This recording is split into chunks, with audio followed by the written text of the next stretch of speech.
How to stop your inner storm. Take control of your emotions. Introduction. When your inner storm becomes your identity.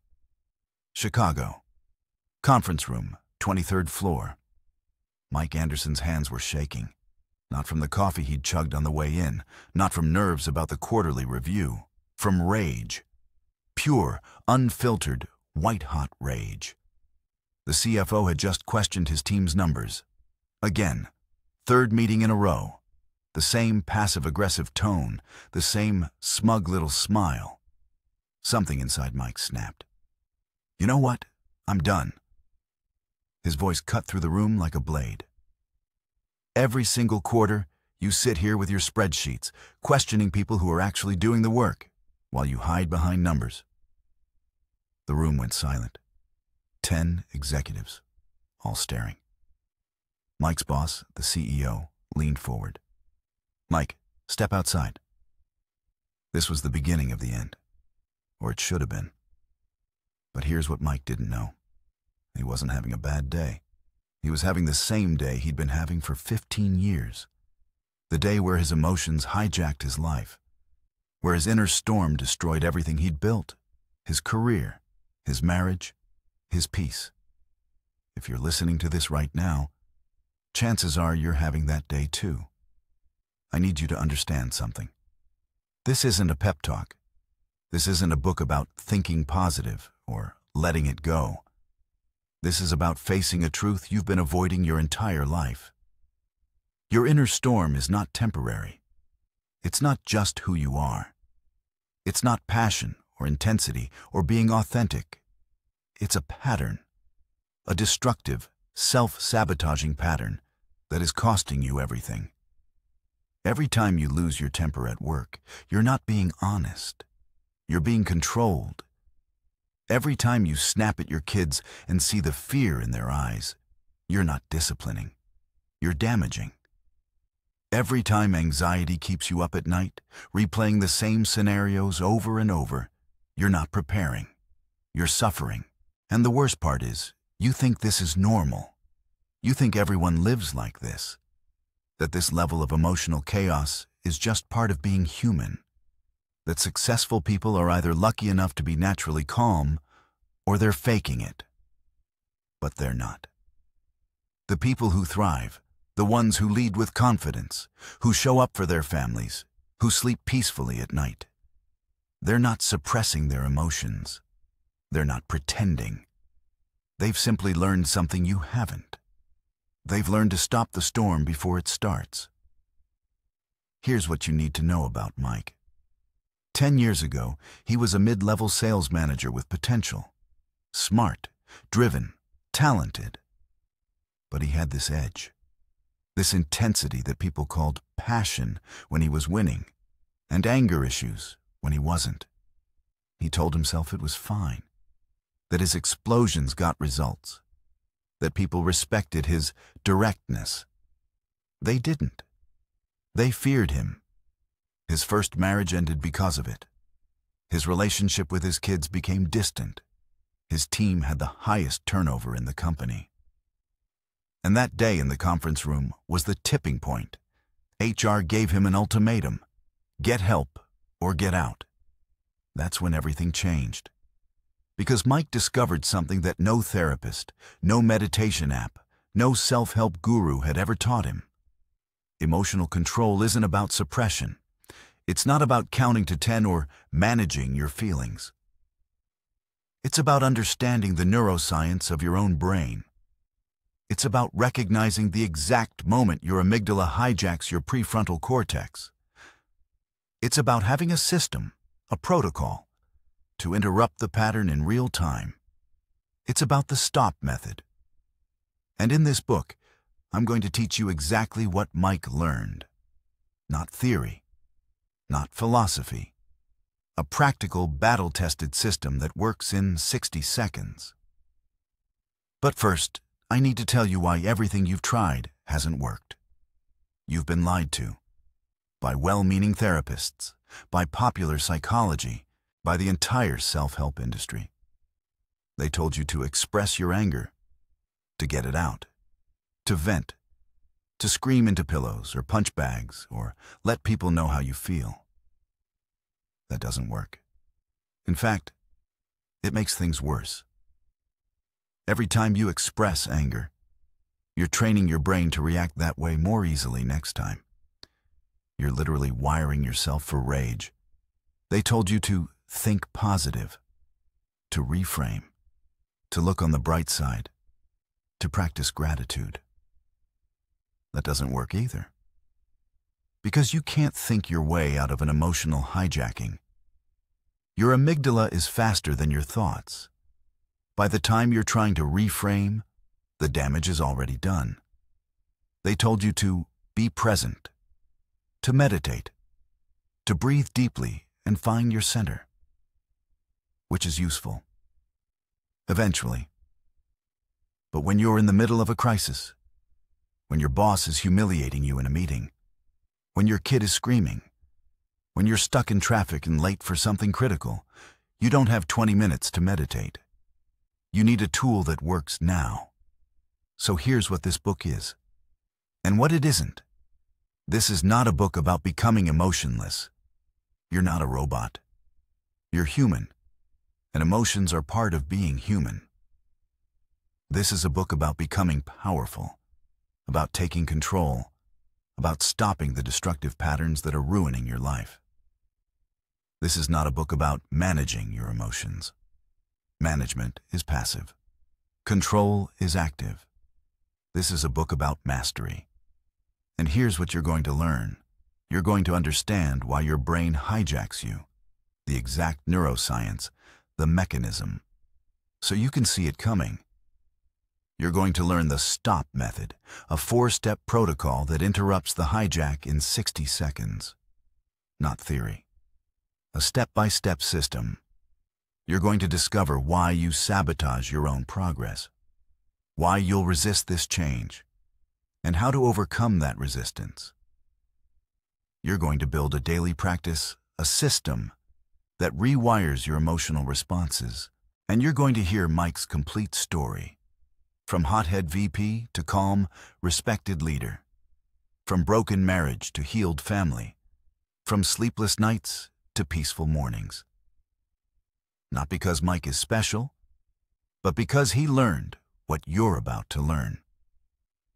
But I need to warn you about something. This book will challenge you. It will call out your excuses. It will demand that you take responsibility for your reactions. It will ask you to do things that feel uncomfortable. If you're looking for permission to keep blaming others, your boss, your spouse, your circumstances, this isn't the book for you. If you're looking for a magic pill that fixes everything without effort, this isn't the book for you. But if you're done, if you're sick of being controlled by emotions, if you're ready to stop destroying relationships, careers, and your own peace of mind with outbursts you regret minutes later, if you want to become the calm, powerful, respected version of yourself that you know is possible, then keep listening. Because in the next hour and a half, everything changes. Your inner storm doesn't have to define you. It doesn't have to control you. It doesn't have to ruin your life. You can stop it. Right now. Today. Let's begin. Chapter 1. The Hijacked Brain. It was 7:35 a.m. on a Tuesday when Mike's 14-year-old daughter spilled orange juice on his laptop, the one with the presentation he'd been working on all weekend. Mike exploded, screaming words he'd never said to anyone before. His wife Sarah froze in the doorway, and his daughter's face crumpled like paper. The drive to work was silent, not the peaceful kind, but the kind that comes after a bomb goes off. Mike's hands gripped the steering wheel so tight his knuckles were white. His jaw ached from clenching, and his heart was still pounding. The same thought kept looping in his mind. What the hell is wrong with me? Because this wasn't the first time, it was the 100th time. Just different triggers and the same explosion. A driver cutting him off, a colleague questioning his decision, his son leaving dishes in the sink, his wife asking him to take out the trash. Any of these could set him off, and he hated himself for it. But here's what Mike didn't understand. His brain was doing exactly what it was designed to do, just in the wrong situations. Let me explain something crucial about how your mind actually works. Right now, as you're listening to this, you have two brains operating inside your head. Not literally two separate organs, but two distinct systems fighting for control. The first brain is your survival brain, what scientists call the limbic system. Most people know it by one specific part called the amygdala. This is the part that kept your ancestors alive when a lion jumped out of the bushes. It's fast, reactive, and emotional, and it doesn't think before it acts. The second brain is your thinking brain, the prefrontal cortex. This is the part that plans, reasons, and remembers consequences. It's what makes you human instead of animal. The problem is, your survival brain is faster, about 12 milliseconds faster. That doesn't sound like much until you realize that's the exact difference between a measured response and a life-destroying outburst. Here's how the mechanism works in real time. Something happens in your environment, a trigger of some kind. Your amygdala, that almond-sized cluster of neurons buried deep in your brain, immediately scans for threat. It's not looking for logical threat, but emotional threat. Danger, embarrassment, disrespect, loss of control, vulnerability. When it detects what it interprets as threat, it hijacks your entire system without asking permission. Your amygdala floods your bloodstream with stress hormones like cortisol, adrenaline, and norepinephrine. Your heart rate spikes, your muscles tense up, your breathing gets shallow, and your blood pressure surges. And here's the critical part. Your thinking brain goes offline. When your amygdala is fully activated, blood flow to your prefrontal cortex drops dramatically. The part of your brain that makes rational decisions literally shuts down. You're running on nothing but pure emotion and pure survival instinct. That's when you say things you don't mean and do things you regret. You destroy relationships with people you love, wreck your career, and ruin your reputation. Not because you're a bad person or lack character, but because your brain genuinely thinks you're being attacked by a lion. Think about that dynamic for a second and let it really sink in. Your teenage daughter spills juice on your laptop, and your amygdala interprets this mundane accident as a threat. Not to your physical life, but to your status, your competence, your control over your environment. It responds with the exact same intensity it would deploy if she'd actually punched you in the face. Except there's no lion in the room, there's just a scared kid standing there. By the time your thinking brain comes back online and you realize what you've done, the damage has already been done and can't be undone. This is what happened to Mike every single time the pattern repeated itself. Someone cuts him off in traffic, and his amygdala registers it as threat to his safety, triggering an explosion. His boss questions his numbers in a meeting, and his amygdala registers it as threat to his competence, triggering an explosion. His wife asks him to help with something around the house, and his amygdala registers it as threat to his autonomy, triggering an explosion. Different triggers on the surface, but the exact same mechanism underneath it all. Every time it happens, it actually gets easier for it to happen again. Your brain is fundamentally a learning machine, and every time you explode emotionally, you're training your neural pathways. You're literally wiring yourself to react that way faster and more intensely the next time. Psychologists have a specific term for this phenomenon. They call it kindling, like starting a fire. The first time you need kindling and matches and patience. But once the fire's going strong, Just a single spark sets off the whole thing again. Mike's brain was fully kindled after 15 years of unchecked explosions. Deep neural pathways had been carved into his brain structure, creating hair-trigger responses where he could go from zero to full rage in just seconds.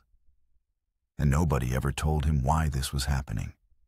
They just told him useless platitudes like calm down, or count to 10, or manage your anger better. That's essentially like telling someone whose house is actively burning down to manage the flames with positive thinking. You can't manage an amygdala hijack once it's in progress. Not with willpower, not with positive thinking, not with breathing exercises. By the time you consciously realize you're being hijacked, you're already screaming at your kid. You're already hitting send on that email you'll regret. You're already saying words you can never take back, no matter how much you apologize later. So what's the actual solution to this seemingly impossible problem? You have to interrupt the hijack before it completes its full cycle. You have to catch it in that 12-millisecond window of opportunity before your thinking brain goes completely offline. Before the stress hormones flood your entire system. Before you say or do something that destroys everything you've spent years building. But before I can teach you exactly how to do that, you need to understand something else first. Something Mike had to face head-on before he could change anything about his patterns. You're addicted to your own emotions. And I don't mean that metaphorically. Every time your amygdala hijacks your system, it releases a powerful cocktail of chemicals into your bloodstream. Adrenaline, cortisol, dopamine. These chemicals are incredibly powerful by evolutionary design because they kept your ancestors alive in genuinely dangerous situations. But here's the problem. They also feel good in a twisted, distorted way that your brain learns to crave. That surge of energy you feel when you get angry is pure adrenaline coursing through your veins. It makes you feel powerful and alive and justified, like you're finally standing up for yourself after years of taking abuse. That racing heart pounding in your chest is your body preparing for battle, and it feels intense and real and important in the moment. And afterward, when the chemicals finally drain away and you feel exhausted and guilty and ashamed, that's actually your brain's reward cycle completing itself. Release, resolution, and relief that feels like emotional catharsis. Your brain learns this addictive pattern. Tension builds up. The explosion happens and releases everything. The chemicals flood your system. The relief follows naturally. And your brain says, this system works perfectly. You're not weak, and you're not broken as a human being. You're literally chemically addicted to your own emotional outbursts at the biological level. Just like any other addiction, it gets progressively worse over time because you need bigger triggers, bigger explosions, and more intense reactions just to achieve the same level of release. Mike didn't realize any of this about himself. He genuinely thought he was just naturally passionate about things, that he simply wore his heart on his sleeve, unlike other people, that he was being brutally authentic in a world of fake people. But he wasn't any of those things. He was chemically addicted to adrenaline, and that addiction was systematically destroying every good thing in his life. 3 weeks after the orange juice incident, Mike found himself sitting in his car in the company parking lot. He'd arrived 10 minutes early for work, and his hands were shaking uncontrollably. Not from anger this time, but from pure fear. HR had called him the day before with a simple, ominous message. Mandatory meeting with Janet, 9 a.m. sharp. He knew exactly what that meant without needing further explanation. He'd screamed at the CFO in front of 10 senior executives. 2 members of his own team had filed formal complaints with HR. His boss had already given him 3 official warnings in the past 6 months alone. This was clearly the end of the line. But something happened in that parking lot that changed absolutely everything. His phone suddenly buzzed with an incoming text from his daughter, the same one he'd screamed at 3 weeks earlier. "Dad, I'm sorry about your laptop. I saved up all my allowance. I'll pay for the repairs." She was apologizing for his behavior, taking responsibility for her father's complete inability to control his own emotions. A 14-year-old kid was trying to fix the damage caused by a grown man who should know better. In that moment, sitting alone in his car in a half-empty parking lot with a meeting that could permanently end his career waiting for him upstairs, Mike finally saw the complete picture. The pattern that had been repeating for 15 years. The systematic destruction he'd caused. The real cost he'd been paying, not just to his career, but to his daughter's emotional development, to his marriage, to the person he used to be. He sat there in silence for a long time, long enough that he ended up being 5 minutes late to the meeting, long enough to make a decision that would change everything. This pattern ends today, right now, no matter what it takes or how hard it gets. This ends today and never repeats itself again. That decision, that moment of absolute clarity sitting in a parking lot, was the crucial first step forward. But clarity alone isn't enough to change deeply ingrained patterns, and decisions by themselves aren't enough to rewire 15 years of neural pathways. You need an actual system. You need practical tools that work in real time. You need to understand not just why your brain hijacks you, but exactly how to stop it from happening. And that's precisely what we're going to do right now. Chapter 2. The Stop Method. Mike walked into that HR meeting expecting to get fired. Instead, something completely different happened. The HR director sat across from him, a woman named Janet who'd been with the company for 20 years. She didn't start with accusations about inappropriate workplace behavior or lectures about professionalism. She started with a simple question. "Mike, have you ever heard of the Stop Method?" Mike shook his head, bracing himself for whatever corporate training module she was about to force on him. But Janet leaned forward with an expression that surprised him. It wasn't judgment or disappointment. It was understanding. "I'm going to teach you something right now that could save your job. Hell, it could save your life. But you have to actually do it. Not just nod and agree and then go back to the same patterns. Are you willing to try?" Mike had nothing left to lose at this point. "Yes." "Good. Here's what's happening to you. Your amygdala is hijacking your prefrontal cortex. You go from 0 to rage in seconds because your survival brain thinks you're being attacked. By the time you realize what's happening, you've already blown up. Does that sound right?" Mike stared at her, genuinely stunned. Nobody had ever explained it like that before. Nobody had ever made it make sense. "Yes, exactly." "Okay. So here's the problem. You can't stop the hijack once it's started. The chemicals are already flooding your system, your thinking brain is offline, and you're running on pure emotion. But here's what you can do. You can interrupt it before it completes. There's a window, about 12 milliseconds, and if you catch it in that window, you can stop the whole cascade. That's what the Stop Method does." She pulled out a card from her desk drawer, a laminated card with 4 words printed on it. "Stop. Take a breath. Observe. Proceed." This isn't some touchy-feely corporate nonsense. This is neuroscience. This is how you reprogram your brain at the biological level. It works, but only if you actually use it every single day until it becomes automatic. Mike looked at the card, turning it over in his hands. 4 simple steps. It seemed too easy, almost insultingly simple for a problem that had destroyed his entire life. That's it?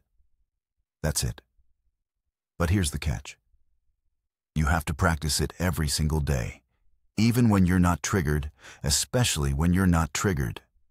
Because in the moment, when you're about to explode, you won't remember it unless it's become automatic. You have to train your brain the same way you'd train a muscle. Mike took the card and slipped it into his wallet. He didn't know it yet, but that piece of laminated paper was about to change his entire trajectory. Let me break down exactly how the STOP method works and why it's so effective at interrupting emotional hijacking. This isn't theory or philosophy or some made-up self-help technique. It's based on dialectical behavior therapy, mindfulness-based stress reduction, and decades of neuroscience research. It's been tested on everyone from combat veterans with severe PTSD to CEOs with anger management issues.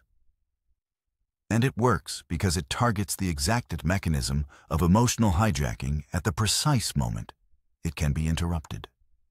Here's the method broken down into its 4 components. Step 1 is S, which stands for stop. You literally stop whatever you're doing in that exact moment. If you're typing an angry email, take your hands off the keyboard immediately. If you're about to yell at someone, close your mouth and don't let the words out. If you're clenching your fists, release them consciously. Physical action, immediate and non-negotiable. This is the interrupt signal you're sending to your brain. You're telling your entire nervous system to hold on. We're pausing this reaction right now. And here's why this works on a neurological level. When you physically stop your body, you're activating your prefrontal cortex. That's the thinking brain, the part that went offline during the hijack. You're forcing it back online for just a second. But that second is everything. Step 2 is T, which stands for take a breath. But not just any breath. A very specific kind of breath that triggers a physiological response. 4 counts in through your nose, hold it for 4 counts, then 6 counts out through your mouth. This particular breathing pattern is called physiological breathing, and it's not some new age meditation nonsense. It's pure biology that's been studied and proven effective. When you exhale longer than you inhale, you activate something called your vagus nerve. That's the nerve that runs from your brain stem down through your entire body. It controls your parasympathetic nervous system, which is your rest and digest mode. It's the exact opposite of fight or flight mode, the direct antidote to the survival response. One long, controlled exhale sends a powerful signal directly to your amygdala. The message is clear. Stand down. We're not being attacked. There's no actual threat here. And your amygdala actually listens to this signal. The stress hormones start to dissipate almost immediately. Your heart rate drops, your blood pressure lowers, your muscles begin to relax. You're bringing yourself out of survival mode manually, with nothing but your breath. Step 3 is O, which stands for observe. You don't judge what's happening, and you don't analyze why it's happening. You simply observe what you're experiencing in this exact moment. Notice what you're feeling physically and where you're feeling it in your body. Is your chest tight? Is your jaw clenched? Are your hands shaking? Are your shoulders up around your ears? Then name the emotion you're experiencing without any story attached to it. I'm feeling anger. I'm feeling fear. I'm feeling embarrassment. I'm feeling frustration. That's it. Just the simple naming of the emotion, without justification or explanation. This step is absolutely critical because of something neuroscientists call affect labeling. When you name an emotion out loud, or even in your mind, you activate the language centers in your brain. Those language centers live in the prefrontal cortex, in your thinking brain. When the thinking brain becomes active, the amygdala automatically calms down. It's like flipping a biological switch from reactive mode to reflective mode, from emotional to rational. Studies have shown that just naming your emotion reduces amygdala activity by up to 40%. 40% reduction just from saying, "I'm feeling angry right now," instead of, "This person is an idiot and they deserve my rage." That's the difference between neutral observation and reactive judgment. Suddenly, you're not drowning in the emotion anymore. You're watching it like you'd watch clouds pass through the sky. It's there, you acknowledge it, but it's not controlling you. Step 4 is P, which stands for proceed with intention. This is where you make a conscious choice instead of having an automatic reaction. You ask yourself one crucial question: what do I actually want here? Not what does my triggered amygdala want, but what do I, as a thinking human being, actually want from this situation? Do I want to destroy this relationship permanently? Do I want to get fired and lose my income? Do I want my child to be afraid of me for the rest of their life? Or do I want something different, something better, something aligned with who I want to be? And then you act based on that answer, based on your values and your goals, not based on how you feel in this heated moment. This is true mastery. This is genuine control. You're not suppressing your emotions or pretending they don't exist. You're not managing them from a distance or trying to make them go away. You're acknowledging them fully and then choosing what to do with them consciously. That choice, that conscious decision to proceed with intention instead of reacting with emotion. That's the exact difference between someone who's controlled by their emotions and someone who's mastered them. Here's what happened to Mike the very first time he tried to use the stop method in real life. It was 3 days after the HR meeting, and he was driving home from work in rush hour traffic. Someone cut him off without using their turn signal, just swerved right in front of him out of nowhere. Mike had to slam on his brakes hard to avoid rear-ending them. Instantly, he felt it rising. The familiar heat in his chest, the rage flooding his system, the overwhelming impulse to lay on the horn and hold it there, to speed up and cut them back off aggressively, to roll down his window and flip them off as he passed them. All the usual destructive patterns his brain had learned over 15 years. But this time, something was different. He remembered the card in his wallet. He remembered Janet's words about the 12-millisecond window. His hand was already moving toward the horn. His mouth was already opening to scream obscenities at a stranger who couldn't even hear him. And then he stopped. He physically stopped his hand in midair. He closed his mouth consciously.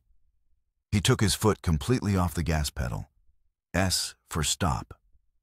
Then he breathed, 4 counts in through his nose while gripping the steering wheel, held it for 4 counts, 6 counts out through his mouth. T for take a breath. Then he observed what was happening in his body without judging it. His chest was tight, his hands were gripping the wheel so hard they hurt, his jaw was clenched like a vice. "I'm feeling anger," he said out loud to himself in the car. O for observe. Then he asked himself the crucial question: what do I actually want here? Did he want to escalate this into a dangerous road rage incident that could get him hurt or arrested? Did he want to arrive home in a terrible mood and take it out on his family?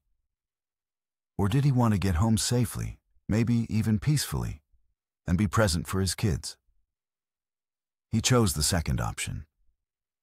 He let the other car merge ahead of him without reacting. He turned on some music he liked. He arrived home 20 minutes later feeling calm instead of enraged. P for proceed with intention. It was the first time in years, maybe decades, that Mike had interrupted his own emotional hijacking in real time. His wife noticed immediately when he walked through the door. "Are you okay? You seem different." And Mike realized something profound in that moment. Different wasn't bad. Different was possible. Different was the beginning of everything changing. But here's what I need you to understand about learning this method. That first success was just the beginning, not the end. Mike didn't suddenly become a Zen master who never got triggered again. He still felt the anger. He still felt the impulse to explode. But now he had a tool that actually worked in the moment. Now he had a system he could use when it mattered most. The stop method works, but it only works if you practice it consistently until it becomes automatic. You can't wait until you're in the middle of a crisis to try to remember 4 steps. Your amygdala is too fast. Your thinking brain shuts down too quickly, and you'll forget everything in the heat of the moment. You have to practice it when you're calm. Practice it in the morning when you wake up. Practice it during your lunch break. Practice it before bed. Run through the 4 steps 10 times a day until you can do them without thinking. Because when the real moment comes, when someone cuts you off in traffic, or your boss humiliates you in a meeting, or your kid spills something, and you feel that familiar heat rising, you won't have time to think. You'll only have time to act. And if you've practiced the stop method enough times, your body will know what to do automatically. Your hand will stop before it hits the horn. Your mouth will close before the words come out. Your lungs will take that long exhale before the explosion completes.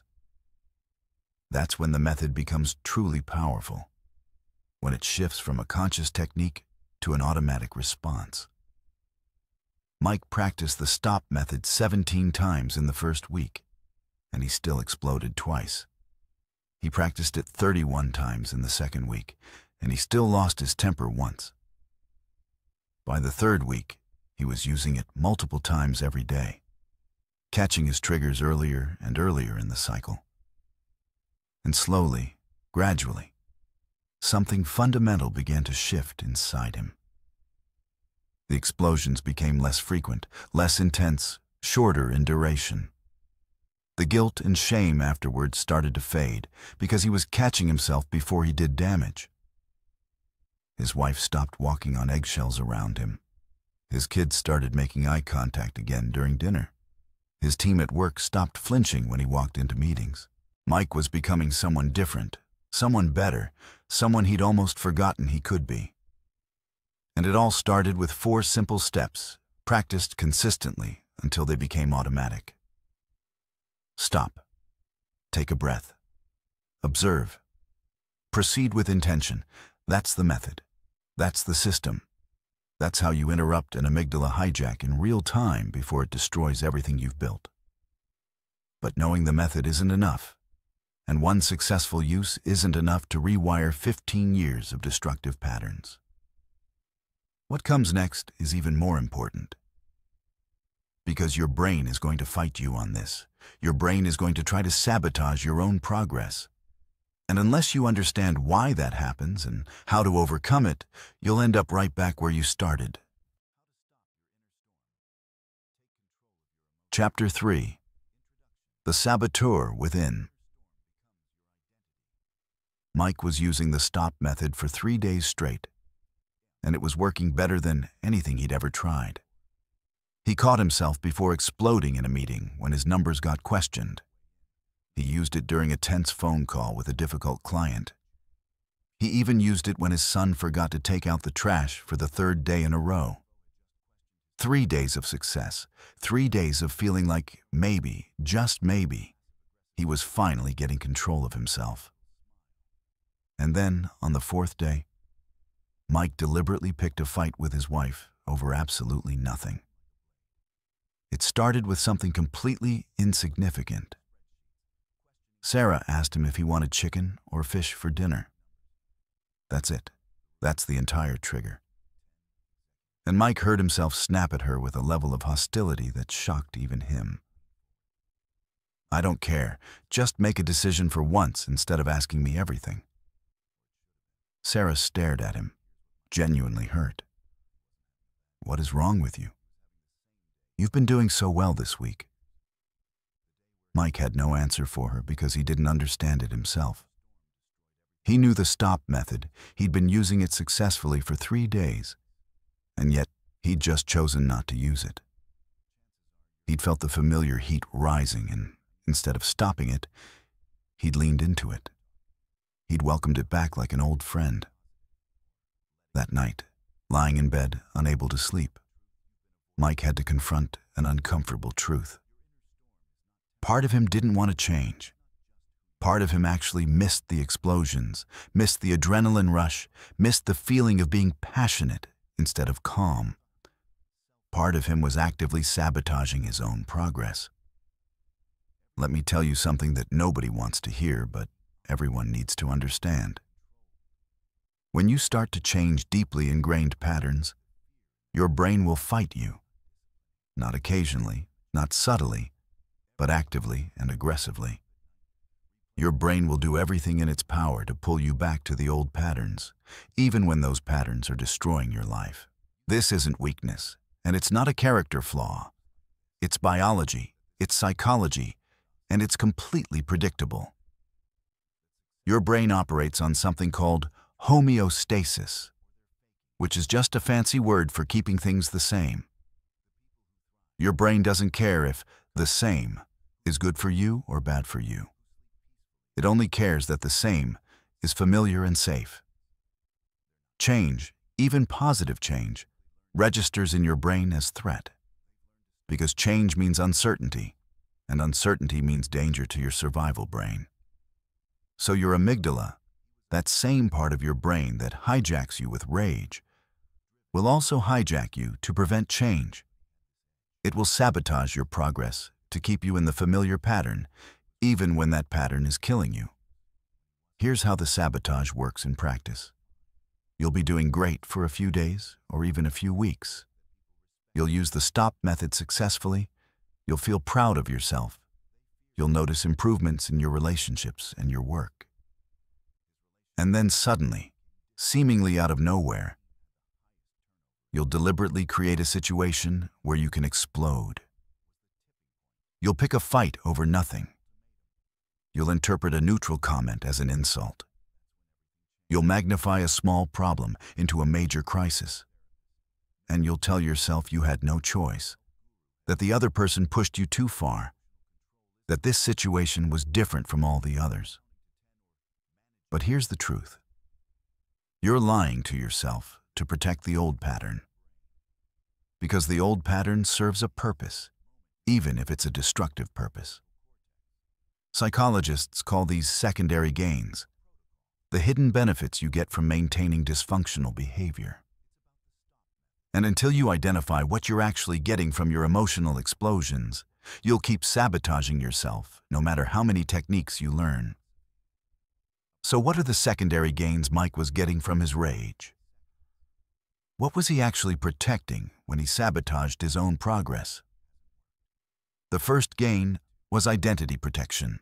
For 15 years, Mike had been the passionate guy, the one who doesn't hold back, the one who tells it like it is.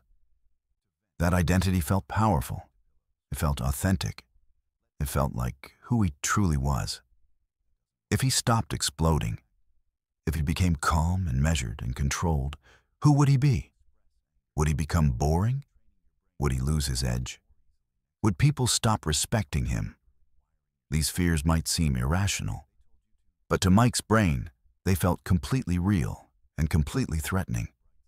The second gain was attention and control. When Mike exploded, people paid attention to him immediately. Meetings stopped, conversations ended. Everyone's focus shifted to him and his emotions. That's a form of power, a way of controlling the environment and the people around him. If he stayed calm, would people still listen to him? Would he lose his ability to make things happen through sheer force of personality? The third gain was the easiest one to understand, but the hardest one to admit. The explosions gave him permission to avoid responsibility. Every time Mike blew up, he could blame his emotions for the consequences. I couldn't help it. I was just so angry." That's a get-out-of-jail-free card for bad behavior. It means you never have to take full ownership of your choices because your emotions made you do it. If Mike became truly calm and controlled, he'd lose that excuse. He'd have to own every word he said and every action he took. He'd have to admit when he was wrong without hiding behind, "I was triggered." That level of responsibility can feel terrifying when you've been avoiding it for years. The fourth gain, and this one surprised Mike the most when he finally recognized it, was the adrenaline addiction we talked about earlier. The explosions felt bad afterward, but they felt good during them. That surge of power, that rush of chemicals, that sense of finally expressing what you really feel, Mike's brain had learned to crave that feeling. And staying calm felt boring and empty by comparison. These secondary gains are why Mike deliberately picked that fight with Sarah. His brain was protecting the old pattern because the old pattern provided benefits, even though those benefits were destroying his life. This is the saboteur within, the part of you that will undermine your own progress to maintain familiar dysfunction. So how do you overcome the saboteur? How do you change when your own brain is fighting against you? The first step is awareness, which is what Mike achieved that night lying awake in bed. He recognized that the sabotage was happening, that it wasn't random or accidental. That part of him was actively choosing to explode. The second step is identifying your specific secondary gains. You have to ask yourself honestly what you're getting from your emotional explosions that you're afraid to lose. Write it down if you have to. Say it out loud. Confess it to someone you trust. Because once you name the secondary gains, they lose their power over you. The third step is finding healthier ways to meet those same needs. Mike needed identity.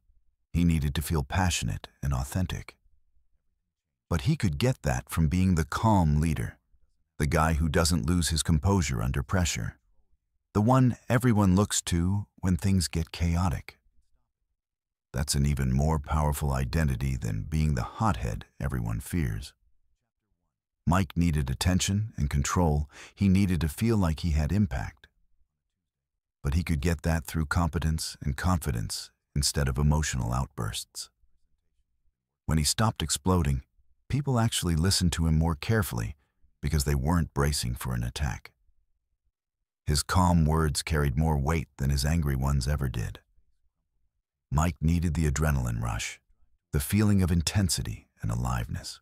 But he could get that from challenging projects, from physical exercise, from engaging conversations, from activities that created positive intensity instead of destructive chaos. The adrenaline itself isn't the problem. It's where you're getting it from. The fourth step is expecting the sabotage and planning for it. Mike learned to recognize the early warning signs that his saboteur was active. He'd feel bored with being calm, or he'd start romanticizing his past explosions, or he'd feel an urge to test whether he still had his edge. These were red flags that he was about to sabotage himself. When he noticed these signs, he'd use the stop method immediately, even before a trigger appeared. He'd remind himself why he was changing, what he was gaining by staying calm, what he'd lose by going back. He'd call Janet from HR, who'd become something of a mentor to him. He'd talk to Sarah about what he was feeling before he acted on it. The fifth step is the most important one, and it's where most people fail. You have to be willing to feel uncomfortable as you change. You have to accept that calm will feel weird at first, that it won't feel like you, that it will feel like you're losing something important. And you have to do it anyway, trusting that the discomfort is temporary, but the change is permanent. Mike practiced this religiously for 6 weeks straight. He used the stop method multiple times every day. He caught his saboteur in action at least once a week and chose to proceed anyway. He felt uncomfortable. He felt bored. He felt like he was losing his passion and his edge. And he did it anyway. And slowly, gradually, something shifted. The calm stopped feeling fake and started feeling natural. The controlled responses stopped feeling like suppression and started feeling like strength.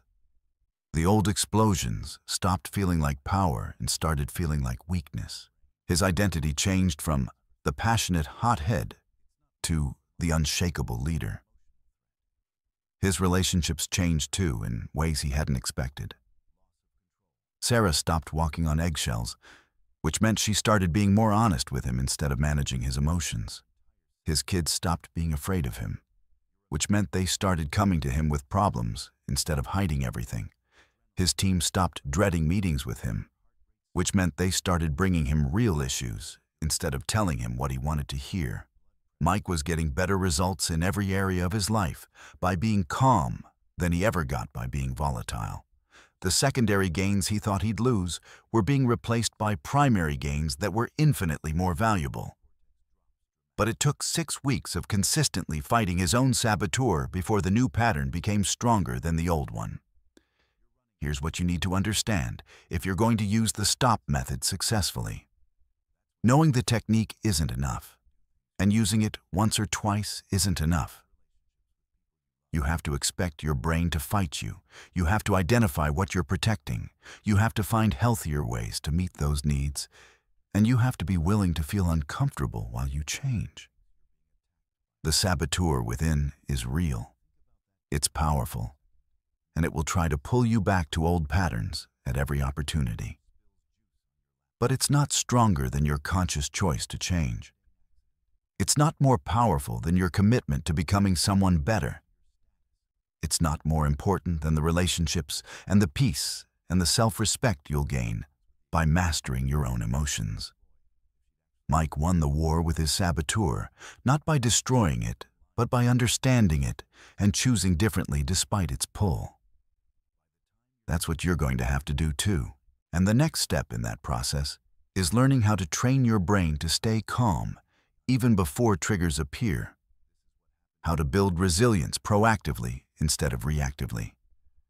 How to inoculate yourself against emotional hijacking. That's what we're going to talk about next. Chapter 4. Stress Inoculation. Mike was sitting in his car again, but this time it wasn't fear making his hands shake. It was anticipation mixed with a strange kind of dread.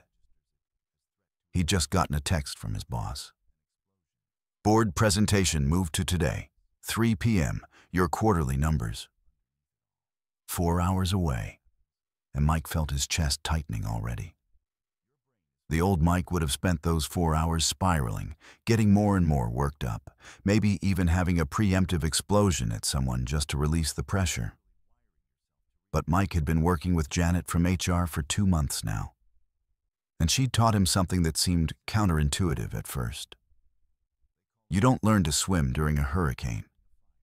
If you only practice staying calm when you're already triggered, you'll fail most of the time because your amygdala is too fast and your thinking brain is offline. You have to practice when you're calm, building resilience before the storm hits.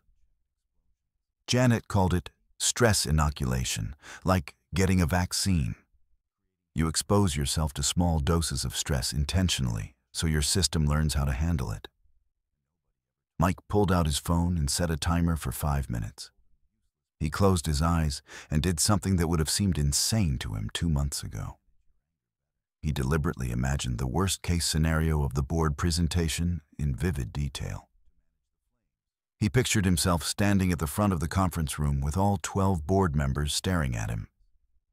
He imagined the CFO interrupting him mid-sentence to question his numbers. He visualized his mind going blank, his hands shaking, everyone watching him struggle. He let himself feel the anxiety rising, the heat in his chest, the tightness in his throat. And then, right there in his car, he used the stop method.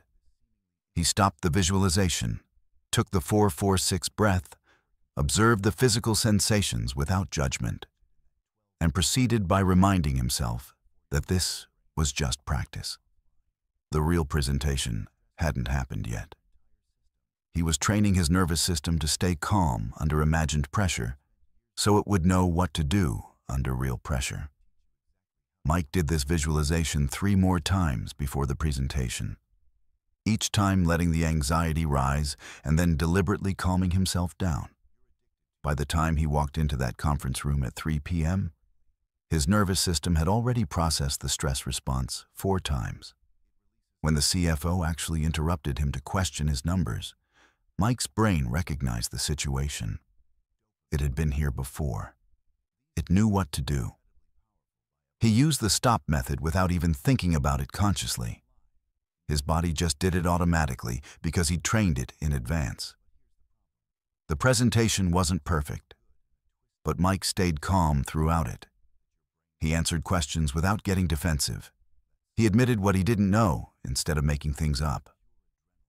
And afterward, his boss pulled him aside with a look of genuine surprise. "What happened to you? That was the best presentation you've ever given." What happened was stress inoculation, the practice of training your nervous system to handle pressure before the pressure arrives. Let me explain why this works and how you can use it to build unshakable calm in any situation. Your nervous system learns through repetition and experience. Every time you experience something, your brain creates a neural pattern for how to respond to it. If you only experience high-stress situations when you're unprepared, your brain learns to panic. But if you expose yourself to those situations in controlled doses while practicing calm responses, your brain learns that stress doesn't require panic. This isn't new science. It's been used for decades to treat everything from PTSD to performance anxiety. The military uses it to train soldiers to stay calm under fire. Professional athletes use it to stay focused during high-pressure moments. Surgeons use it to maintain steady hands during complex procedures. And you can use it to stay calm when your boss criticizes you, or your kid pushes your buttons, or you're stuck in traffic and late for something important. Here's how stress inoculation works in 3 practical steps. First, you identify your specific triggers and high-stress situations. For Mike, it was board presentations, confrontations with the CFO, and family arguments. For you, it might be different things. Performance reviews, public speaking, difficult conversations with your spouse, your teenager's attitude, financial pressure. Whatever consistently triggers your emotional hijacking. Write down your top 5 triggers, the situations where you're most likely to lose control. Be specific and honest. Don't write, "When people are rude to me." Write, "When my boss criticizes my work in front of other people." Or, "When my wife uses that particular tone of voice, that means she's disappointed." Second, you practice visualizing those triggers while you're calm and safe. This is crucial because your brain can't always tell the difference between a vivid visualization and a real experience. When you imagine something in enough detail, your nervous system responds as if it's actually happening. That's why horror movies make your heart race even though you're safe on your couch. You're going to use this feature of your brain deliberately. Set aside 5 to 10 minutes every day, preferably in the morning before the day's stress begins. Sit somewhere quiet where you won't be interrupted. Close your eyes and visualize one of your triggers in specific detail. If your trigger is your boss criticizing you in meetings, imagine the entire scene. Picture the conference room. See the other people's faces. Hear your boss's actual voice saying critical things about your work. Let yourself feel the physical sensations that come up. The heat in your face, the tension in your shoulders, the impulse to defend yourself or attack back. And then, right in the middle of that visualization, when the stress response is activating, use the stop method. Stop the mental movie, take the 4-4-6 breath, observe the sensations without judgment, and proceed by reminding yourself that this is just training. You're teaching your nervous system that this situation doesn't require panic or rage. It requires calm, measured response. Do this visualization 3 to 5 times for the same trigger before moving on to a different one. Your brain needs repetition to build new neural pathways, and each repetition makes the calm response more automatic. The third step is what Mike discovered accidentally that morning in his car. You do this practice on the same day you know you'll face the actual trigger, ideally a few hours before. This is like doing a dress rehearsal before the performance. Your nervous system is primed and ready. When the real situation happens, your brain says, "I've seen this before, I know what to do." But visualization alone isn't enough to build true stress inoculation. You also need to expose yourself to physical stress in controlled ways so your body learns that stress itself isn't dangerous. This is where most people get uncomfortable because it requires doing things that feel deliberately unpleasant. Mike started taking cold showers every morning, something Janet had recommended and he'd initially dismissed as ridiculous. But she explained the science behind it. When you expose yourself to cold water, your body goes into a mild stress response. Your heart rate increases, your breathing gets faster, your muscles tense up. It's the same physiological response as emotional stress, just triggered by temperature instead of threat. If you can train yourself to stay calm during a cold shower, you're training your nervous system to stay calm during any stress. The cold water becomes a practice ground for emotional resilience, and the benefits are measurable and immediate. Mike started with just 30 seconds of cold water at the end of his normal shower. It was miserable at first. Every instinct in his body screamed at him to turn the temperature back up. But he used the stop method, even in the shower. He stopped moving, took deliberate breaths, observed the physical discomfort without trying to escape it, and proceeded by staying under the water despite his body's protests. After a week of 30-second cold exposure, Mike increased it to 60 seconds. After 2 weeks, he could handle 2 full minutes of cold water while staying relatively calm and breathing steadily. And something interesting happened. The other stresses in his life started feeling more manageable. When his boss criticized him in a meeting, Mike's body remembered, "This discomfort is temporary. I can breathe through it. I don't need to panic or react."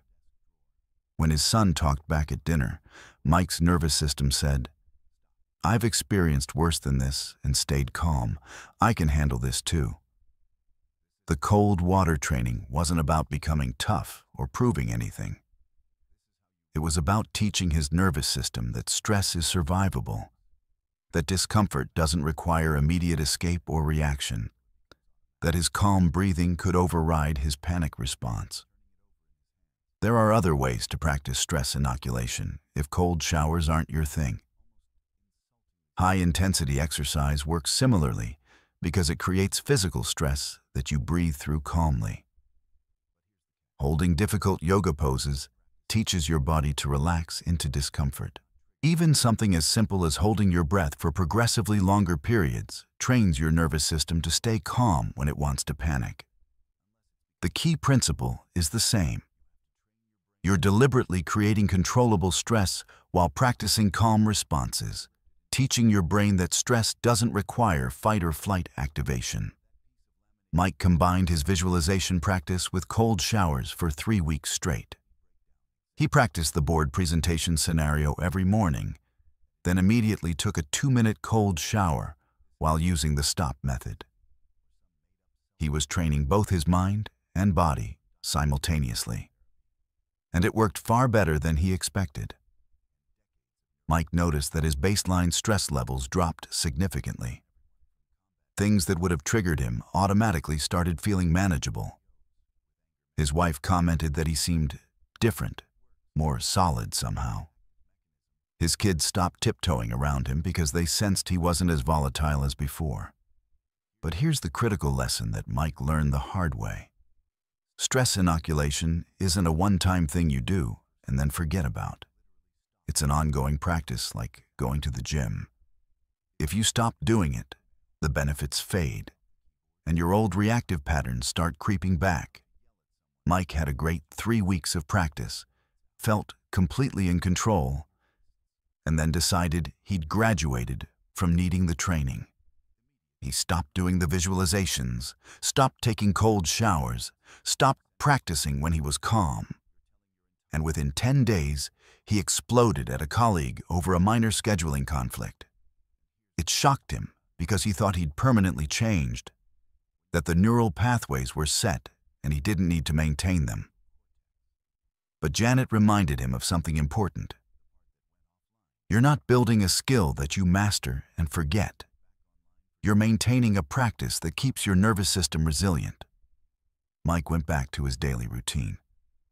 5 minutes of visualization each morning for whatever triggers he expected that day. 2 minutes of cold shower to train physical stress resilience. And periodic practice of the stop method even when he wasn't triggered, just to keep the pathway active and automatic. The combination of these practices created something remarkable. Mike developed what psychologists call stress tolerance, the ability to experience stress without being controlled by it. He could feel anger rising and not need to express it. He could feel anxiety building and not need to escape it. He could feel frustration accumulating and not need to explode to release it.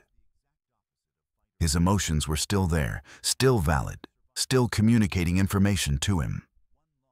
But they no longer hijacked his behavior. He was finally in control, not through suppression, but through training his nervous system to handle intensity without panic or rage. This is what stress inoculation builds. Not the absence of emotion, but the capacity to experience emotion without being controlled by it. Not the elimination of triggers, but the resilience to handle triggers without destroying everything around you. Mike kept up his practice for 6 months before it truly felt automatic. And even then, even after 6 months of consistent training, he still did the visualizations and the cold showers because he understood that maintenance is part of mastery. You don't stop training when you get strong. You keep training to stay strong. That's the lesson of stress inoculation. You prepare for the storm while the sun is shining. You practice calm when you're not triggered, so it's available when you are. You expose yourself to controlled stress, so real stress doesn't overwhelm you. You train your nervous system like you'd train any other part of your body, consistently and deliberately, until resilience becomes your new default setting.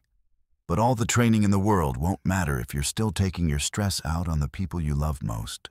That's the next battle Mike had to face. The one that hurt the most to confront. Because the worst damage wasn't happening at work or with strangers or in traffic. It was happening at home. Chapter 5. The Home Front. Mike was standing in the kitchen making coffee when his 14-year-old son walked in wearing headphones, oblivious to the world. Mike had asked him 3 times yesterday to take out the trash, and it was still sitting by the back door, overflowing and starting to smell. The old Mike would have exploded immediately, yanking the headphones off his son's head and launching into a tirade. But Mike caught himself.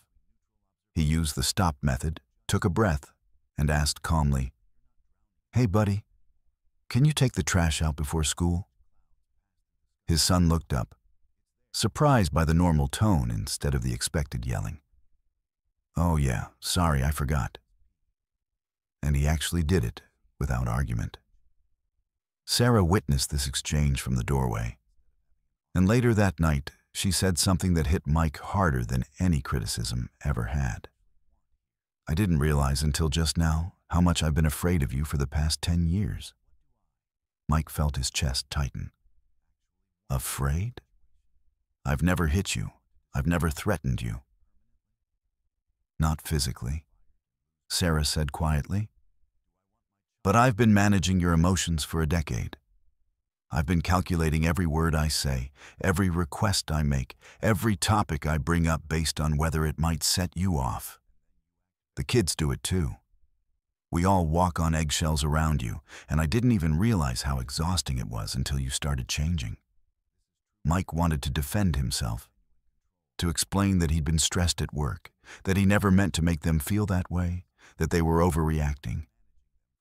But he didn't say any of that because deep down, he knew she was right. He'd been taking all his stress, all his frustration, all his rage, and dumping it on the people who loved him most. Let me tell you something brutal, but necessary. The people you love will always get the worst version of you if you don't actively choose otherwise. Not because you're a bad person, but because of a psychological phenomenon that explains why we're nicer to strangers than to our own families. It's called safe target displacement, and here's how it works. You can't explode at your boss because you'll get fired. You can't rage at clients because you'll lose business.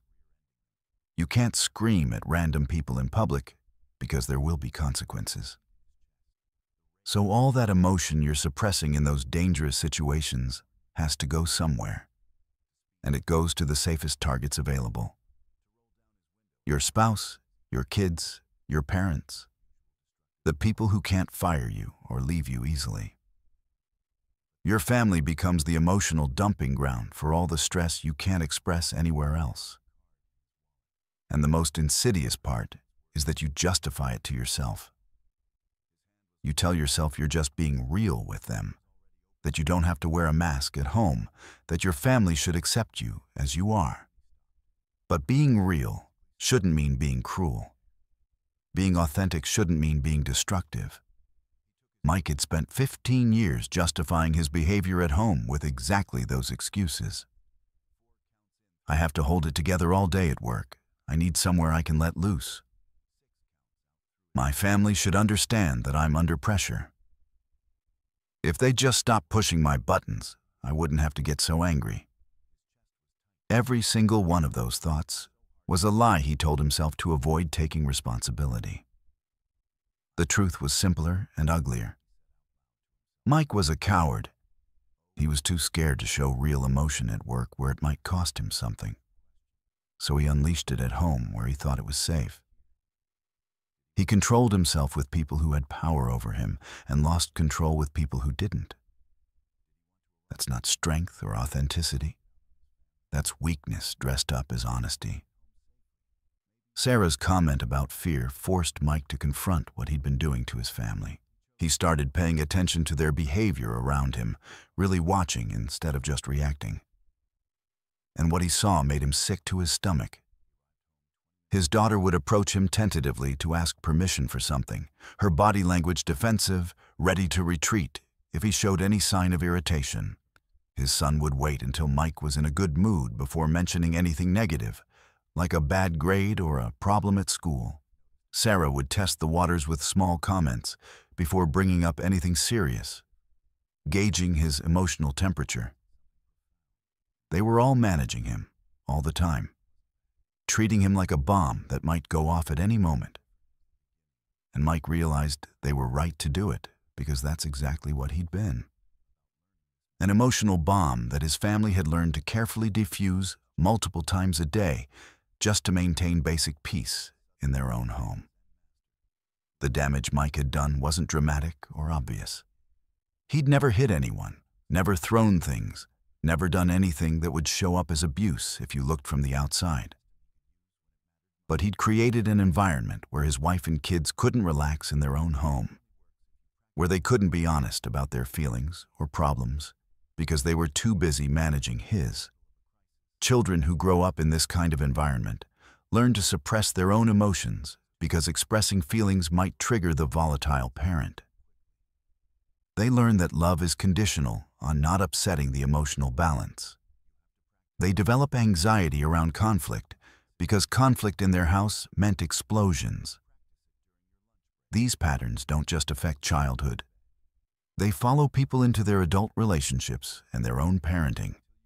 Mike's daughter was already showing signs of this damage at 14. She'd started dating a boy who yelled at her sometimes, and when Sarah expressed concern about it, their daughter said something chilling. "It's not that bad. He only yells when I make him mad." She'd internalized Mike's pattern, learned to blame herself for someone else's inability to control their emotions. That conversation was the wake-up call that finally got through to Mike completely. He wasn't just damaging his own relationships. He was teaching his daughter to accept emotional abuse as normal. He was programming his son to either become like him or to avoid conflict entirely. The generational pattern he'd inherited from his own volatile father was being passed down again unless he stopped it right now. Mike sat down with his family one evening and did something he'd never done before. He apologized without qualification or excuse. "I've been taking all my stress and anger out on you for years. I've made this house feel unsafe emotionally. I've taught you that you need to manage my emotions instead of expressing your own. And I'm sorry. Not sorry with a but after it. Just sorry." His son looked suspicious, like this was a trap. His daughter looked hopeful but guarded. Sarah looked exhausted. "We've heard you apologize before, Mike. And then it happens again a week later." "I know," Mike said. "So I'm not asking you to trust me based on words. I'm asking you to watch what I do. I'm using a method to control my reactions, and it's working, but I need your help. If I start slipping, I need you to tell me. Not manage me, not tiptoe around me, but actually tell me directly that I'm getting reactive." This was terrifying for Mike to say, because it meant giving up the power dynamic where his emotions controlled the household. But it was also necessary because his family needed permission to stop being his emotional handlers and start being themselves again. The change didn't happen overnight. His family had 15 years of learned behavior to unlearn. The first few times they tried being direct with Mike, they braced for an explosion that didn't come. His daughter told him she thought he was being unfair about her curfew, and Mike felt the anger rising, but used the stop method instead of reacting. They had an actual conversation instead of a fight. His son admitted he'd failed a math test instead of hiding it, and Mike felt the impulse to lecture and criticize, but caught himself. They talked about what support his son needed instead of Mike venting his disappointment. Sarah started expressing her actual feelings instead of the carefully managed versions she'd been offering for years. And slowly, gradually, the atmosphere in Mike's house changed. Dinner became something the kids actually wanted to attend instead of something they had to endure. Conversations became genuine instead of careful. His family started relaxing around him, their bodies less tense, their voices less tentative. Mike noticed his wife smiling more often, not the tight, forced smile she'd worn when managing his moods, but actual genuine happiness. His kids started joking with him again instead of just being carefully polite. The house felt different, lighter somehow, like everyone could finally breathe normally. But here's what Mike learned the hard way. Being calm at home is actually harder than being calm at work. At work, you have external structure and professional consequences to help you control yourself. At home, you have comfort and familiarity, which makes it easy to slip back into old patterns because your family feels safe enough to be your emotional punching bag. Mike had to be more vigilant at home than anywhere else. He practiced the stop method multiple times every evening. He did his visualization practice specifically for family triggers. His son's attitude, his daughter's eye rolls, Sarah's tone when she was frustrated with him. He used the cold shower training every morning to build his stress tolerance before the day's family interactions began. And he had to keep reminding himself of one crucial truth. His family didn't exist to absorb his emotional overflow. They weren't his therapists or his stress release valves. They were people he loved who deserved the best version of him, not the worst version he'd been giving them for years. 6 months into Mike's transformation, his daughter asked him something that made everything worth it. "Dad, can you teach me that breathing thing you do? The one where you stop yourself from getting mad?" She was dealing with a difficult friend at school and wanted to learn how to stay calm instead of either exploding or suppressing everything. Mike taught her the stop method that evening, the same one Janet had taught him. And as he walked his daughter through the 4 steps, explaining the neuroscience behind it, showing her how to interrupt her own amygdala hijacks, Mike realized something profound. He wasn't just changing himself anymore. He was breaking a generational pattern. His daughter wouldn't have to learn this lesson at 42 after destroying relationships for decades.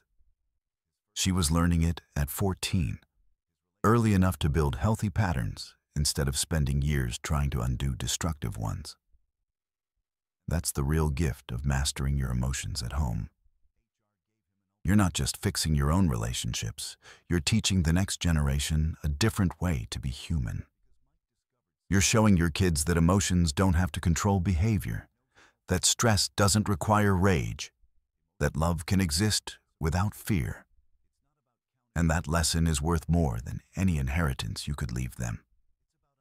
But even as Mike was transforming his home life, he still had to face the workplace, the environment where his reputation as a hothead had nearly destroyed his career. The skills he'd learned at home would need to translate to his professional life if he wanted to truly change how the world saw him. Chapter 6. Leading Without Losing It. Mike walked into the Monday morning leadership meeting with 12 other VPs, and he could feel the familiar tension in the room. His reputation preceded him here, and it wasn't the reputation he wanted. For 5 years, he'd been the hothead, the VP who exploded when numbers didn't match expectations, the one who made junior staff members cry and senior executives defensive. The CEO started the meeting by addressing the elephant in the room. "We're facing some serious challenges this quarter. Sales are down 18%, customer retention is dropping, and 2 of our biggest clients are threatening to leave. I need honest input from everyone here, not defensiveness or finger-pointing. We need solutions." The old Mike would have immediately jumped in with accusations about other departments not pulling their weight. He would have gotten heated about why his team's numbers weren't his fault. He would have dominated the conversation with reactive emotion instead of strategic thinking. But Mike had been practicing emotional control for 4 months now, and he'd learned something critical. Calm is power in professional environments. Mike sat back in his chair, used the stop method to manage the anxiety rising in his chest, and listened. He actually listened to what people were saying instead of planning his defensive response. And what he heard surprised him. Other VPs were struggling with the same issues his team faced. The problems weren't isolated to his department, they were systemic across the entire company. When it was Mike's turn to speak, he took a deliberate breath and said something he'd never said before in a leadership meeting. "I don't have all the answers, but I think I see a pattern in what everyone's describing. Can I suggest we take 10 minutes to map out the common pain points before we start proposing solutions?" The CEO looked at Mike like he'd grown a second head. This calm, strategic suggestion was completely out of character. But she agreed, and for the next hour, the meeting became productive instead of defensive. People shared real problems instead of hiding them. Collaboration happened instead of competition. And Mike led the discussion without once raising his voice or getting reactive. After the meeting, the CEO pulled Mike aside. "What happened to you?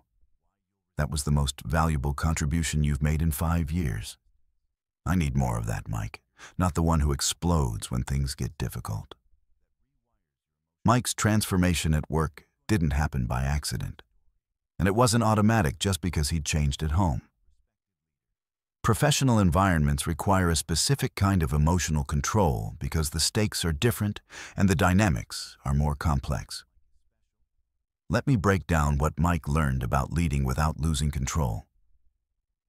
First, he had to accept a hard truth about professional respect.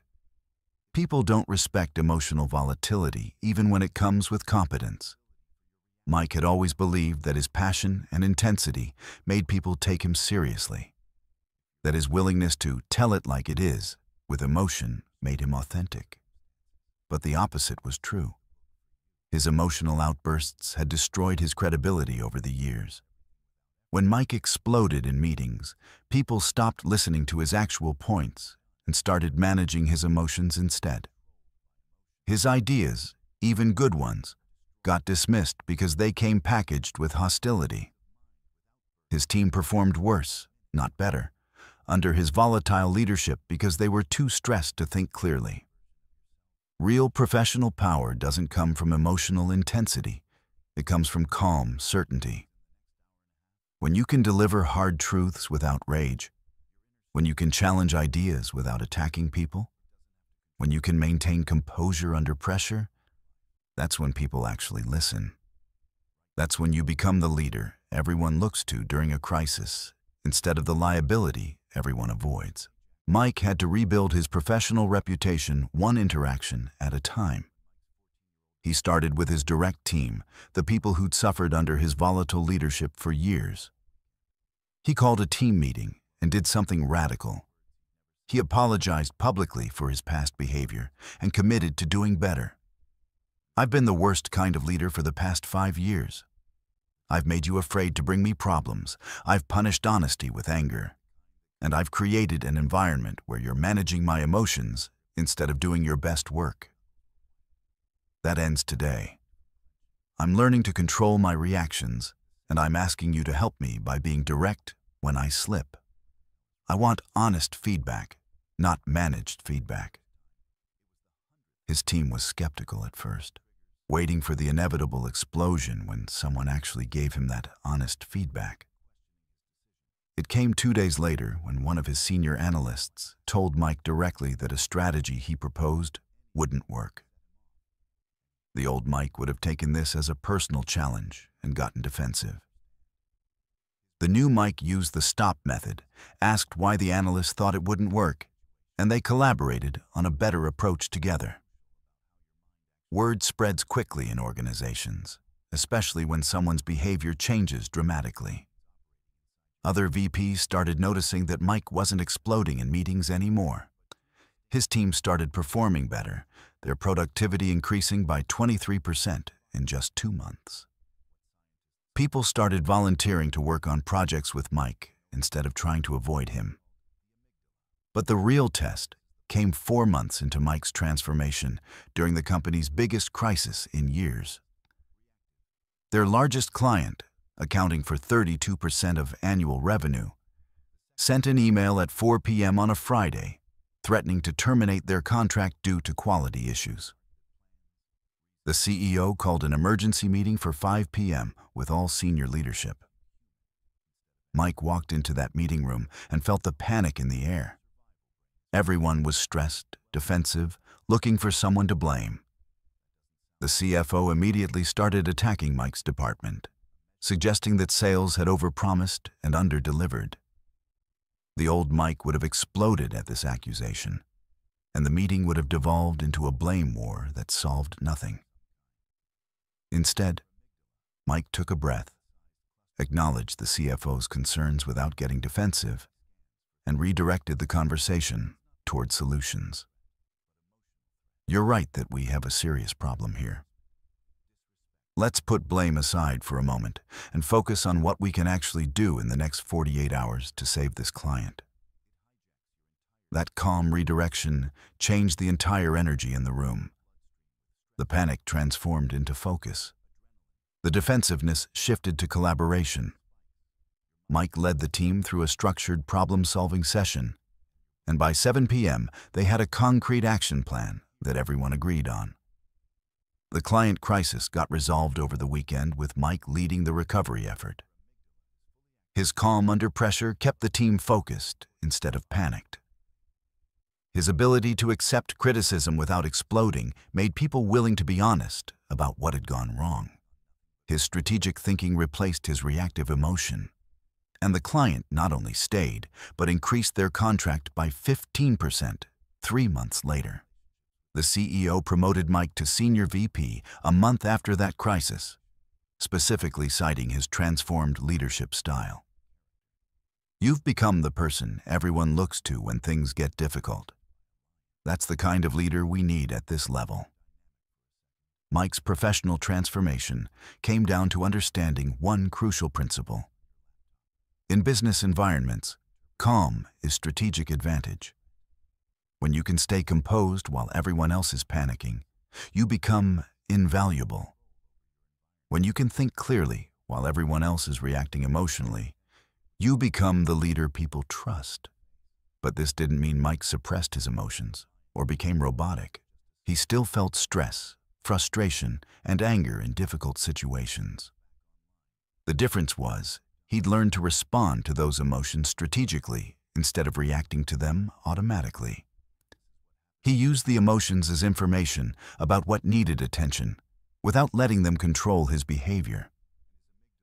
Mike also learned that his emotional control influenced his entire team's culture.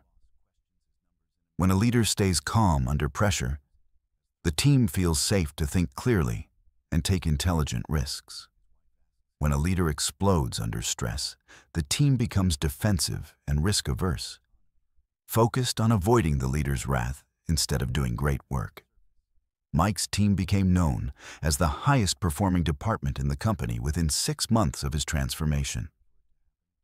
Not because they were more talented than before, but because Mike had stopped being an emotional obstacle to their success. They could finally focus their energy on work instead of managing their boss's volatility. The professional lessons Mike learned translated into specific practices he used every day. Before any high-stakes meeting, he did stress inoculation visualization, imagining difficult scenarios and practicing calm responses. During tense moments, he excused himself to use the bathroom and did the stop method in private before returning to continue discussions. He started scheduling difficult conversations for mid-morning instead of end of day, when his stress tolerance was lower. He built in buffer time between meetings, so he wasn't rushing from one emotional situation directly into another. He learned to recognize his personal stress signals, like jaw clenching or shoulder tension, and use them as triggers to do breathing exercises before problems escalated. Mike also became strategic about when to show emotion professionally. Complete emotional flatness isn't leadership, it's detachment. He learned to express appropriate concern, enthusiasm, or urgency when situations called for it, but always from a place of conscious choice rather than reactive hijacking. The difference between controlled emotion and emotional control is subtle but crucial. Perhaps most importantly, Mike learned that professional emotional control created a positive feedback loop. The calmer he stayed, the better results his team produced. The better results they produced, the less stress Mike experienced. The less stress he experienced, the easier it was to stay calm. Within a year, Mike's baseline stress levels had dropped so dramatically that situations that would have destroyed him before barely registered as problems now. His reputation transformed from the hothead VP everyone avoids to the calm strategic leader everyone wants to work with. That shift didn't just affect his current role, it opened doors he didn't know existed. Other companies started recruiting him. His network expanded because people actually wanted to spend time with him instead of just tolerating him out of professional obligation. Mike had learned the hard way that professional success isn't just about competence or knowledge or even hard work. It's about how you show up emotionally in environments where everyone is stressed. The person who can maintain composure while delivering hard truths, who can lead through crisis without adding to the chaos. Who can make people feel safe enough to be honest? That's the person who rises to the top. But even as Mike was thriving professionally and personally, he knew his transformation wasn't complete. There was still one crucial piece missing, one pattern he needed to address before his emotional control became truly sustainable. He needed to understand his triggers at a deeper level, map them systematically, and develop strategies to prevent them before they ever activated. Chapter 7. The Trigger Map. Mike sat down one evening with a blank notebook and started writing. Janet from HR had given him this assignment a week ago, and he'd been avoiding it because it felt uncomfortable.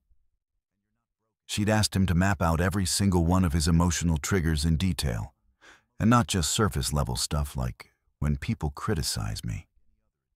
She wanted the specific situations, the exact words, the particular tones of voice that set him off. "You can't avoid landmines you haven't identified," Janet had said. "Right now, you're walking through life stepping on them randomly and wondering why you keep exploding. If you map them out, you can see them coming and choose your route differently." Mike started with the obvious ones. His boss questioning his numbers in front of other people. His wife using a particular disappointed tone. His son's eye rolls. Traffic cutting him off. But Janet had pushed him to go deeper, to identify the underlying pattern beneath all these different triggers. After an hour of writing and crossing out and rewriting, Mike saw something he'd never noticed before. Every single one of his triggers came down to the same core fear, being seen as incompetent or inadequate. When his boss questioned his numbers, it wasn't really about the numbers at all. It was about Mike's fear that people would discover he wasn't as capable as he pretended to be.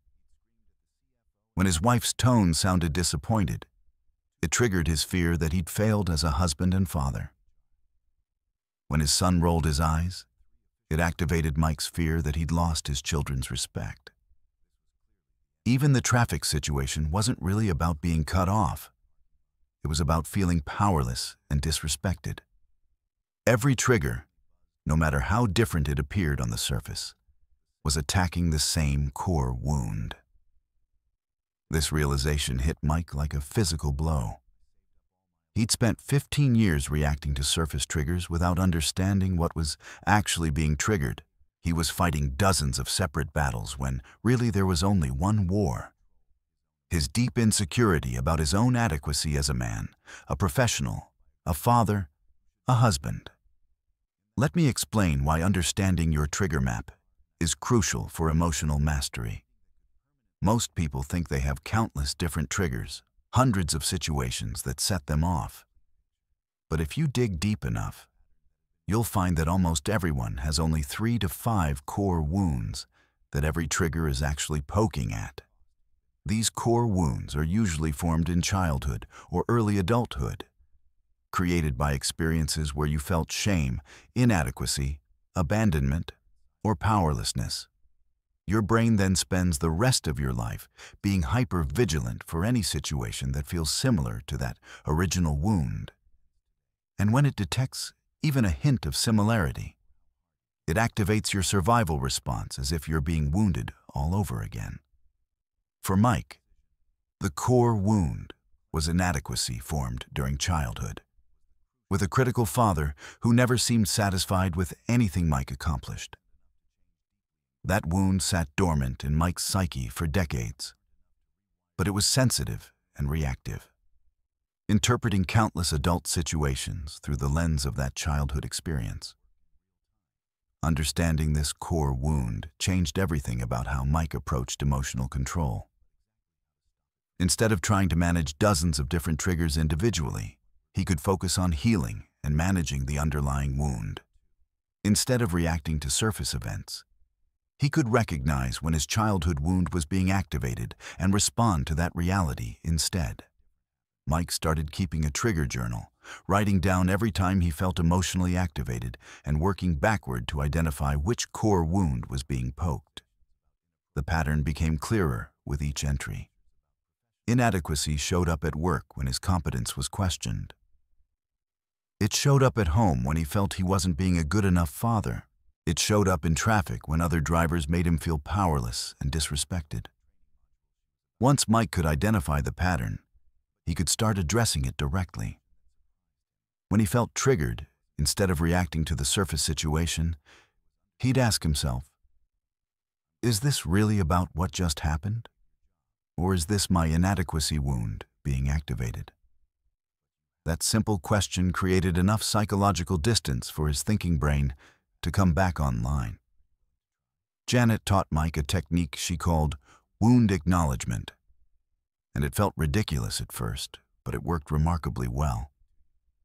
When Mike felt triggered, instead of trying to suppress the feeling or justify the reaction, he'd mentally acknowledge the wound directly. "I see you, inadequacy wound. You're being activated right now. But you're a childhood pattern, not current reality. I'm capable and competent, even when someone questions my work." This internal dialogue wasn't positive thinking or self-affirmation in the traditional sense. It was reality testing, reminding his emotional brain that current situations weren't the same as childhood wounds, even when they felt similar. The feeling of inadequacy was real, but the actual facts of Mike's current competence were also real and more relevant. Mike also learned to identify the early warning signs that a wound was being activated, the physical and emotional signals that came before the full hijack. For him, it started with a tightness in his solar plexus, followed by a surge of defensive thoughts, followed by the impulse to attack or prove himself. Once he recognized these early warnings, he had much more time to intervene before the explosion occurred. But mapping triggers isn't just about understanding your own wounds. It's also about understanding your patterns across different contexts. Mike discovered that certain combinations of factors made him much more vulnerable to hijacking than others. Being hungry and tired dramatically lowered his threshold for emotional reactivity. Having back-to-back meetings with no breaks meant his stress accumulated until something small would set him off. He realized that Sunday evenings were his highest risk time for family explosions because he'd be anxious about the upcoming work week. Monday mornings were dangerous at work because he'd be stressed about the week ahead. Late afternoons were risky because his stress tolerance was depleted after a full day of managing himself. These patterns were completely predictable once Mike started paying attention. Armed with this knowledge, Mike could be strategically proactive instead of constantly reactive. He never scheduled difficult conversations for late afternoons when his tolerance was low. He made sure to eat properly before high-stress meetings so hunger wouldn't lower his threshold. He built in decompression time on Sunday evenings so he could process his anxiety instead of dumping it on his family. He also started tracking his recovery time after getting triggered, how long it took him to return to baseline calm after an emotional activation. In the beginning of his journey, Mike would stay dysregulated for hours or even a full day after a trigger. 6 months into his practice, his recovery time had dropped to less than 30 minutes. A year in, he could return to baseline in under 5 minutes. This improved recovery time wasn't just about feeling better faster. It was about preventing cascade effects, where one trigger would make him more reactive to the next trigger and the next until he'd explode at something trivial hours later. Fast recovery meant he could handle multiple stressors in one day without accumulating damage. Mike shared his trigger map with Sarah, which felt vulnerable and terrifying at first. But it transformed their relationship because Sarah could finally understand that Mike's reactions weren't really about her. They were about wounds she was inadvertently poking. She could adjust her approach without walking on eggshells, speaking to Mike's adequacy wound directly instead of accidentally activating it. When Sarah needed to give Mike feedback about something, instead of phrasing it in a way that might trigger his inadequacy wound, she learned to lead with acknowledgement. "You're doing a great job as a father overall, And there's one specific thing I think we could improve together. That approach gave Mike's wound the reassurance it needed while still allowing honest feedback. This wasn't about managing Mike's emotions or protecting him from reality. It was about smart communication that respected his psychological architecture while still maintaining honest dialogue. The same approach worked with Mike's team at work once he shared his trigger map with his direct reports and boss. His team learned that questioning Mike's competence directly would trigger defensiveness, but asking for his expertise would engage his thinking brain. Instead of saying, "I don't think your approach will work," they learned to say, "Can you walk me through your thinking on this approach?"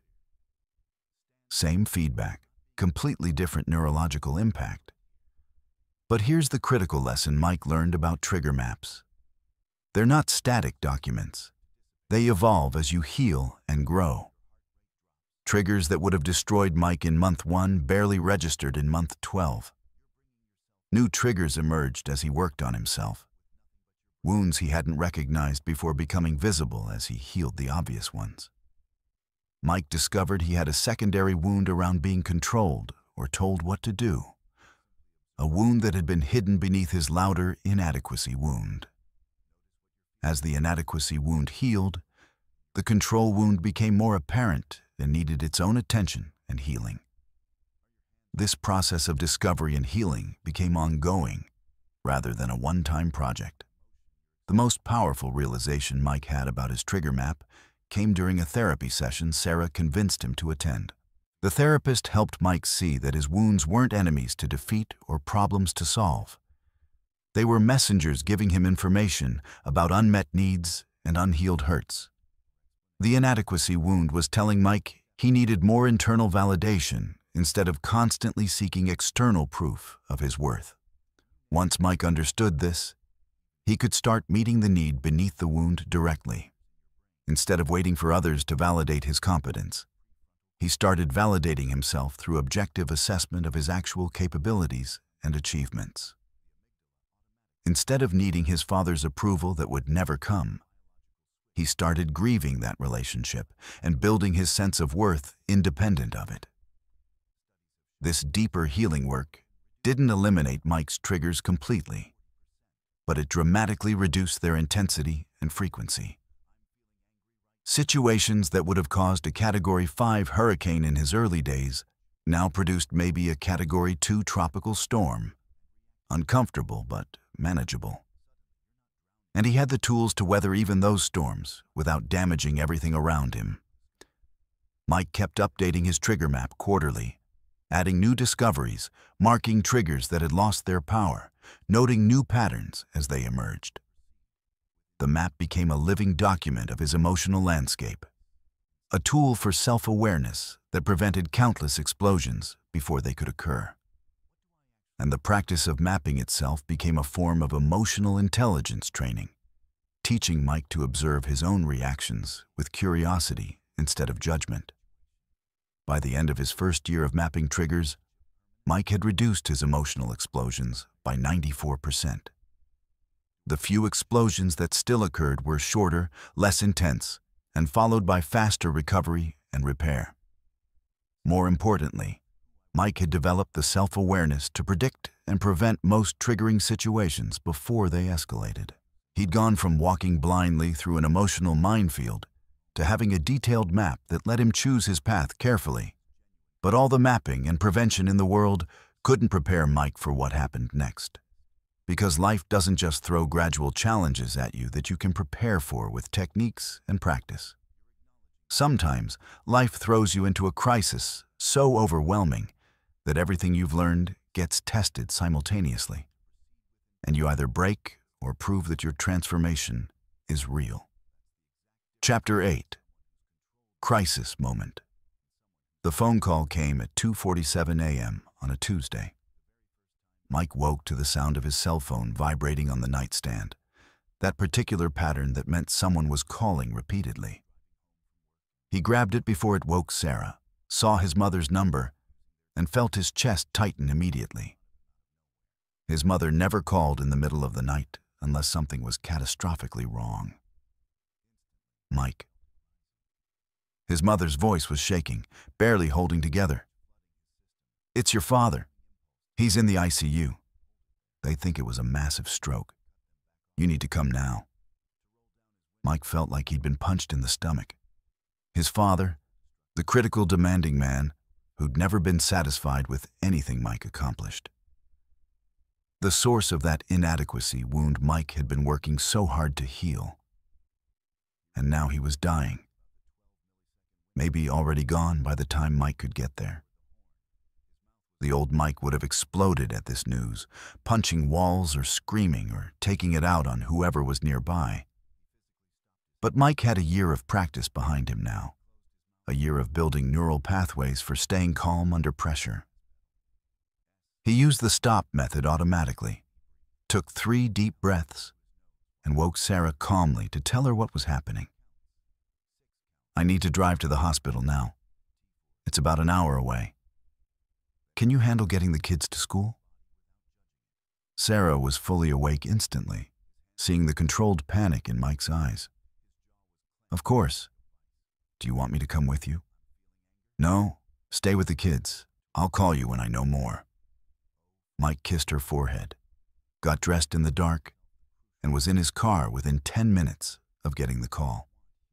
The hour drive to the hospital was the longest hour of Mike's life. Every emotion he'd ever had about his father came flooding back simultaneously. Anger at never being good enough. Grief for the relationship they'd never had. Fear of losing him before they could ever fix things. Guilt for all the times Mike had wished his father would just leave him alone. And underneath all of that, a strange kind of relief that Mike immediately felt ashamed of. If his father died, Mike would never have to seek his approval again. He'd never have to hear the criticism or feel like a disappointing son. That thought made Mike feel like a monster. But it was there, undeniable and uncomfortable. Mike used the stop method 11 times during that drive, catching himself before spiraling into panic or rage or grief. He observed each emotion as it arose without judging it or trying to make it go away. Anger, fear, grief, relief, shame, all of them swirling together in a storm that threatened to overwhelm him.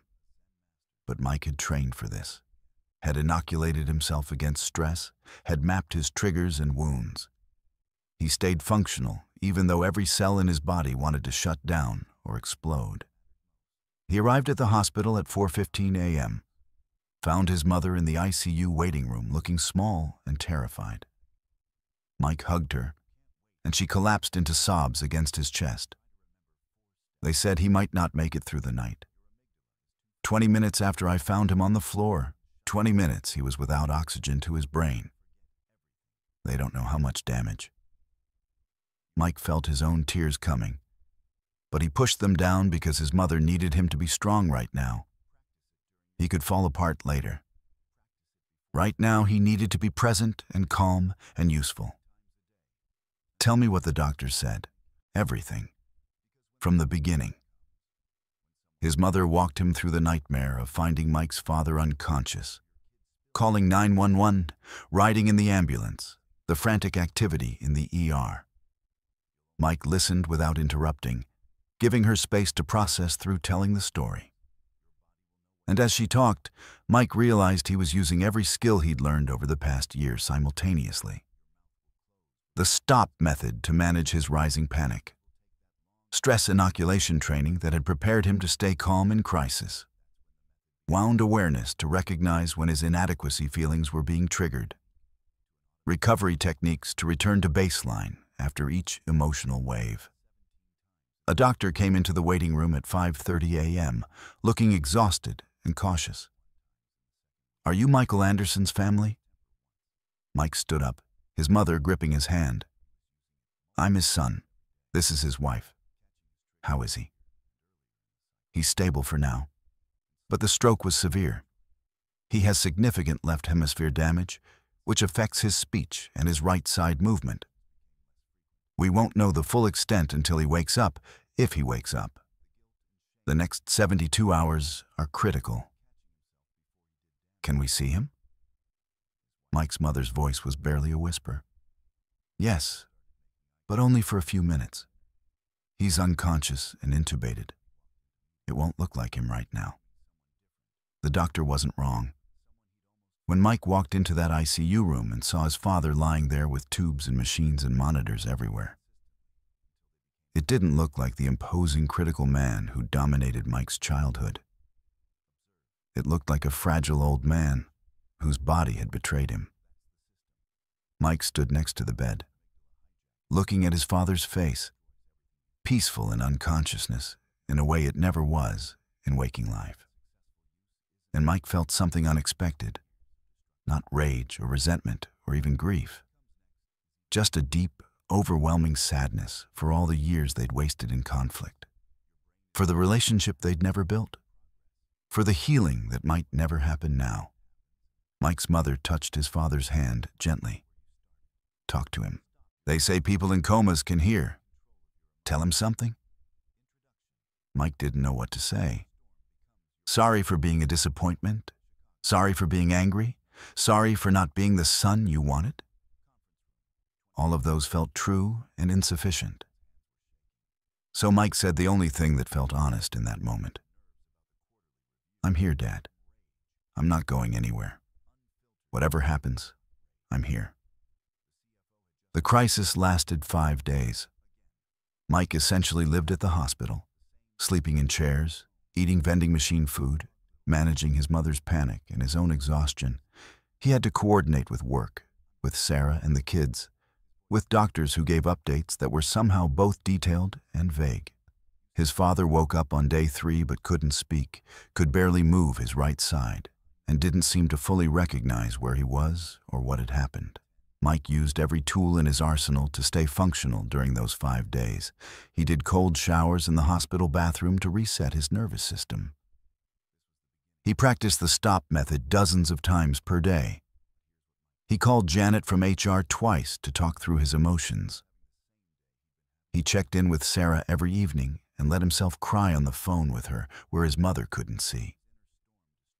And here's what Mike discovered during that crisis. All the work he'd done over the past year wasn't just about preventing explosions over small triggers. It was about building the capacity to stay present and functional during genuine catastrophes. The old Mike would have handled this crisis by either shutting down completely or exploding at nurses and doctors and anyone nearby. The new Mike could experience the full weight of the situation while staying calm enough to be actually helpful. On day 4, Mike's father was moved out of ICU into a regular room, which the doctor said was a good sign. He was more alert, though still unable to speak much beyond garbled sounds. Mike was sitting with him alone when his father suddenly grabbed Mike's hand with his functional left hand and squeezed it hard, making eye contact in a way that felt urgent and desperate. Mike leaned forward. "What do you need, Dad? Water? Should I call the nurse?" His father shook his head, frustrated tears forming in his eyes. He was trying to say something, struggling with words that wouldn't form properly. Finally, he managed to get out 2 syllables, garbled but recognizable. "Sorry." Mike felt something break open in his chest, decades of armor cracking. "For what?" His father couldn't articulate it, but he didn't need to. The look in his eyes said everything. Sorry for the criticism. Sorry for never being satisfied. Sorry for the relationship they didn't have. Sorry for whatever role he played in Mike's struggles. Maybe Mike was reading too much into a garbled word from a stroke victim. Or maybe his father was finally saying what he'd never been able to say when his brain was working properly. Mike squeezed his father's hand back. "I forgive you. And I'm sorry too. For all the anger and resentment I've carried. For not being able to have this conversation before now. We're going to figure this out together, okay? Whatever recovery looks like, we'll do it together." His father nodded, tears running down his face, and Mike let himself cry too. Not with grief or rage, but with something more complicated. A mixture of relief and sadness, and maybe even the beginning of healing. The crisis had forced a breakthrough that years of therapy couldn't accomplish.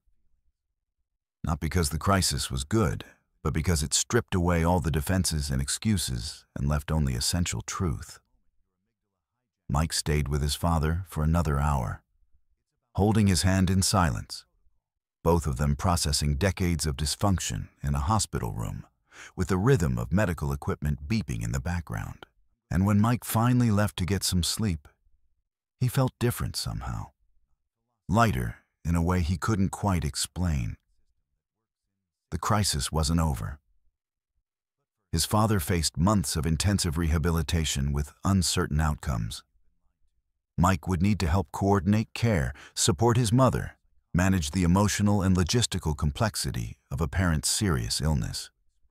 But Mike had proven to himself that he could handle real crisis without losing control, that his transformation was deep enough to withstand genuine catastrophe. That night, lying in a hotel room near the hospital, Mike called Sarah. "I've been thinking about something. All this work I've done on emotional control, I thought it was about not exploding at small stuff. But it's actually about being present for big stuff. If I was still the old Mike, I'd have made this crisis about me and my emotions instead of being there for my dad and my mom. I'd have missed this whole experience because I'd have been too busy managing my own reactions." Sarah was quiet for a moment. "You've changed more than I realized. A year ago, this situation would have destroyed you and everyone around you. Now you're handling it with more grace than I could have imagined. I'm proud of you." Mike felt that compliment land differently than praise used to land. It wasn't triggering his inadequacy wound or making him defensive. It was just true, observable fact. He had changed. The transformation was real and tested under the worst possible circumstances. But handling one crisis well doesn't mean you've mastered everything. Mike still had to figure out how to maintain his emotional control, not just in crisis, but in the long-term grind of everyday life. Because anyone can stay calm during a dramatic event for a few days. The real test is staying calm for years, for decades, for the rest of your life. Chapter 9. The Ripple Effect. 6 months after his father's stroke, Mike was sitting in a coffee shop with David, one of his team members who'd requested a personal meeting outside the office. David looked nervous, stirring his coffee without drinking it, clearly working up to saying something difficult. "Whatever it is, just say it," Mike said gently. "You're not going to trigger me if that's what you're worried about." David let out a breath. "I need to tell you something, and I need you to know that I'm saying this because I respect what you've done over the past year. You've changed more than anyone I've ever seen change, and it's made a real difference for all of us on the team." "Okay. And I've been watching how you handle stress now, how you stay calm when things go wrong, how you don't explode when people question you. I realized I needed to do the same thing because I've been doing to my family exactly what you used to do to yours. I've been the angry dad who makes everyone walk on eggshells. My wife told me last week that my son flinches when I raise my voice, and that broke something in me." David pulled out his phone and showed Mike a screenshot. It was the stop method written out on a note app. "I've been using this for 3 weeks now. It's working. My family is different already, and I wouldn't have known any of this was possible if I hadn't watched you transform. So I wanted to say thank you for being willing to change publicly instead of hiding your work. You probably don't realize how many people you've influenced just by doing your own healing." Mike felt something shift in his chest, a kind of validation he'd never experienced before. His transformation wasn't just about him anymore. It had rippled outward, affecting people he didn't even know were watching. David was the first person to articulate it, but Mike had noticed other signs.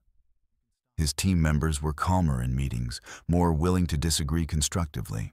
His daughter was teaching the stop method to her friends at school. Sarah had started using it when she got stressed with the kids. The ripple effect is something nobody talks about when they discuss personal transformation. We treat it like it's a private journey, something you do for yourself in isolation.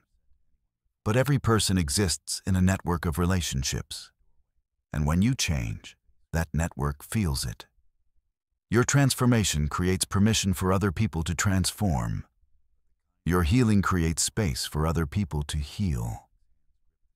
Mike had spent the 6 months after his father's stroke learning what it meant to sustain transformation instead of just achieving it. The crisis had tested his skills, but the real challenge was maintaining emotional control through the grinding routine of normal life. Because normal life is actually harder than crisis in many ways. Crisis has adrenaline and urgency and clear stakes. Normal life has monotony and cumulative stress and the slow erosion of good intentions.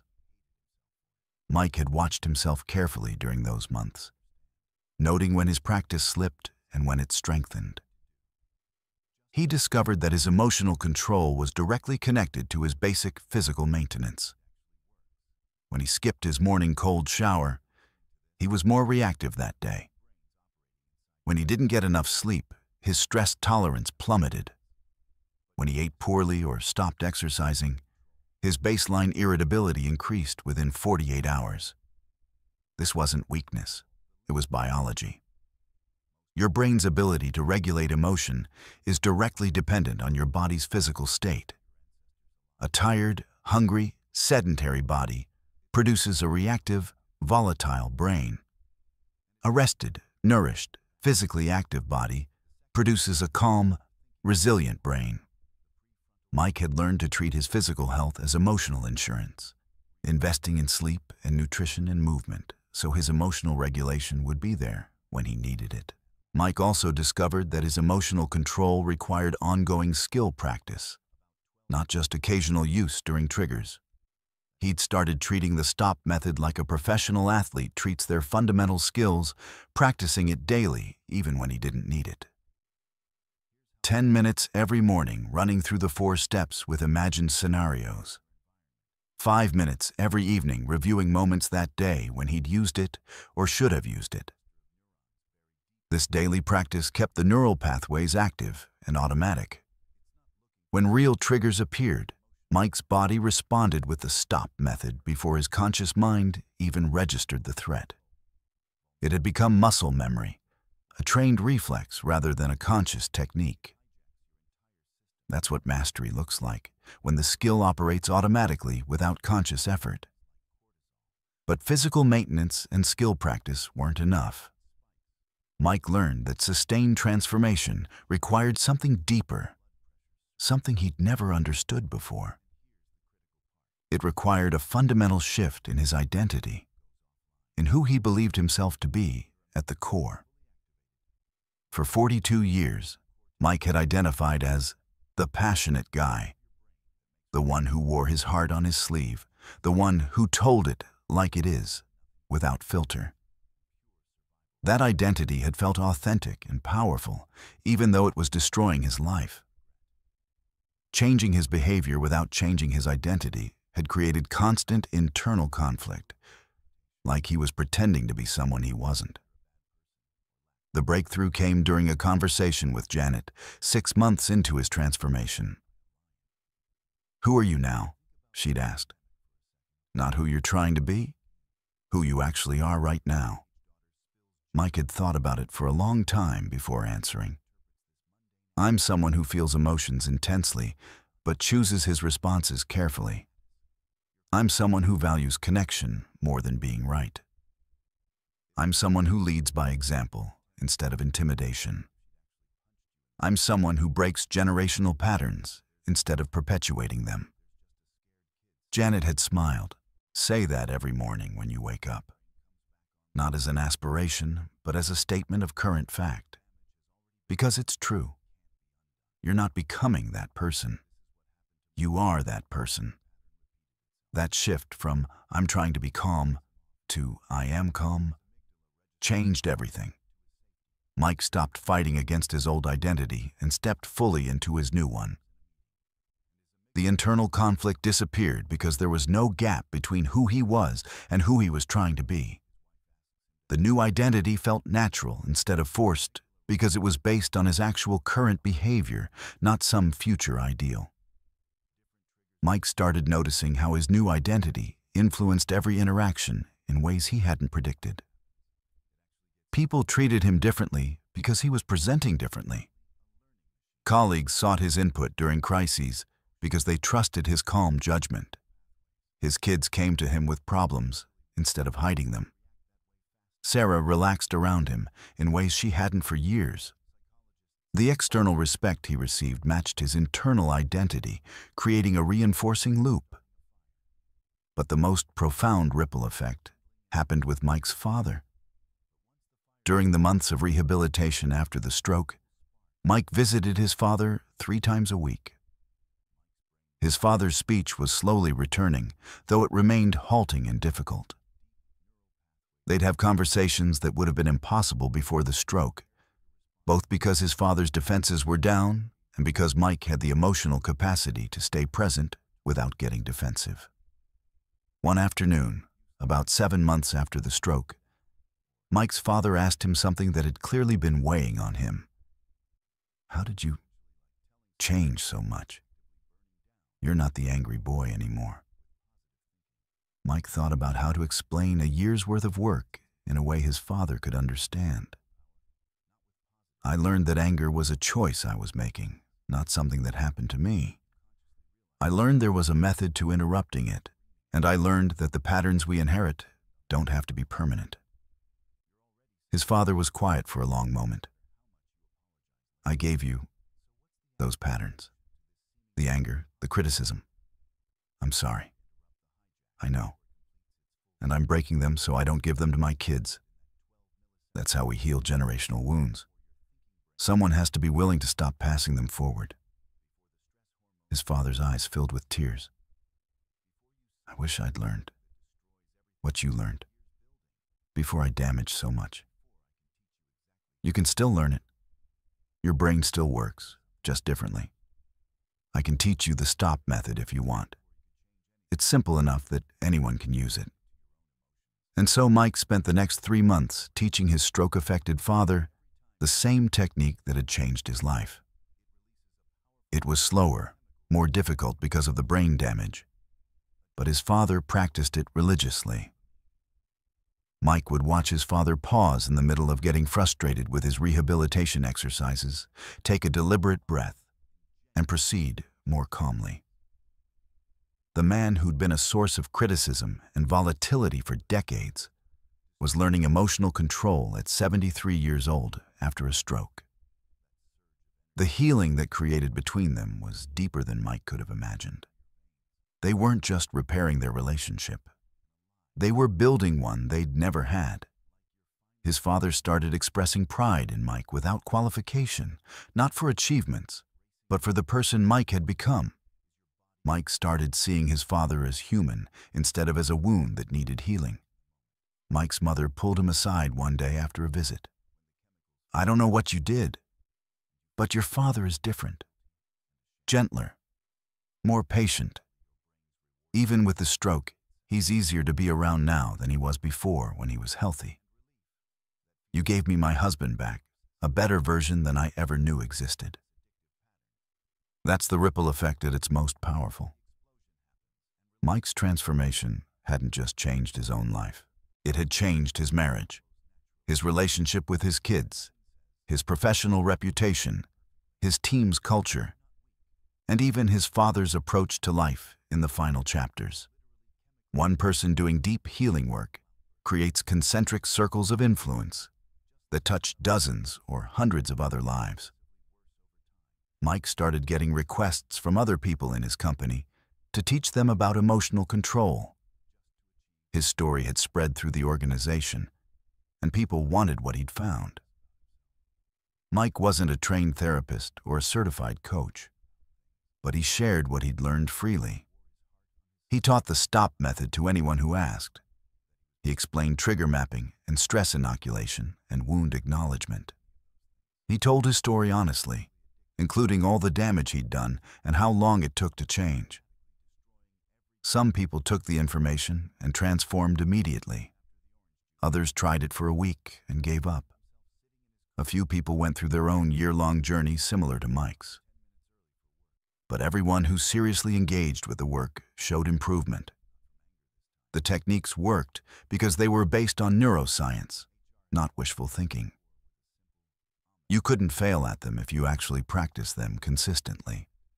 By the end of his second year of practice, Mike had become known in his professional circles as the emotional control guy. A reputation that would have embarrassed him before, but now felt accurate and valuable. Companies started asking him to speak to their leadership teams about his transformation. Mike developed a simple presentation that combined neuroscience education with practical techniques and his personal story. The speaking engagements weren't about ego or recognition. They were about multiplying the impact of his own healing. Every person Mike taught potentially influenced dozens more people in their own networks. The ripple effect could extend far beyond what Mike could directly touch. One person learning emotional control and teaching it to their team, who taught it to their families, who taught it to their friends, creating exponential spread of a skill that could genuinely change lives. Mike realized his transformation had become bigger than just fixing his own problems. It had become a contribution to solving a widespread problem he'd never noticed before he started his own work. Emotional volatility was everywhere, causing damage in families and workplaces and communities. But most people didn't know it could be changed. They thought it was just personality or temperament or inevitable human nature. Mike knew differently now. Emotional control was learnable, practicable, and transformative. And by sharing his own journey, he was giving people permission to believe they could change too. That's the final piece of the ripple effect. Transformation creates hope that transformation is possible. Mike's existence as a changed person proved to others that change wasn't just theoretical. But even with all this positive impact spreading outward, Mike knew he needed one more piece to make his transformation truly sustainable.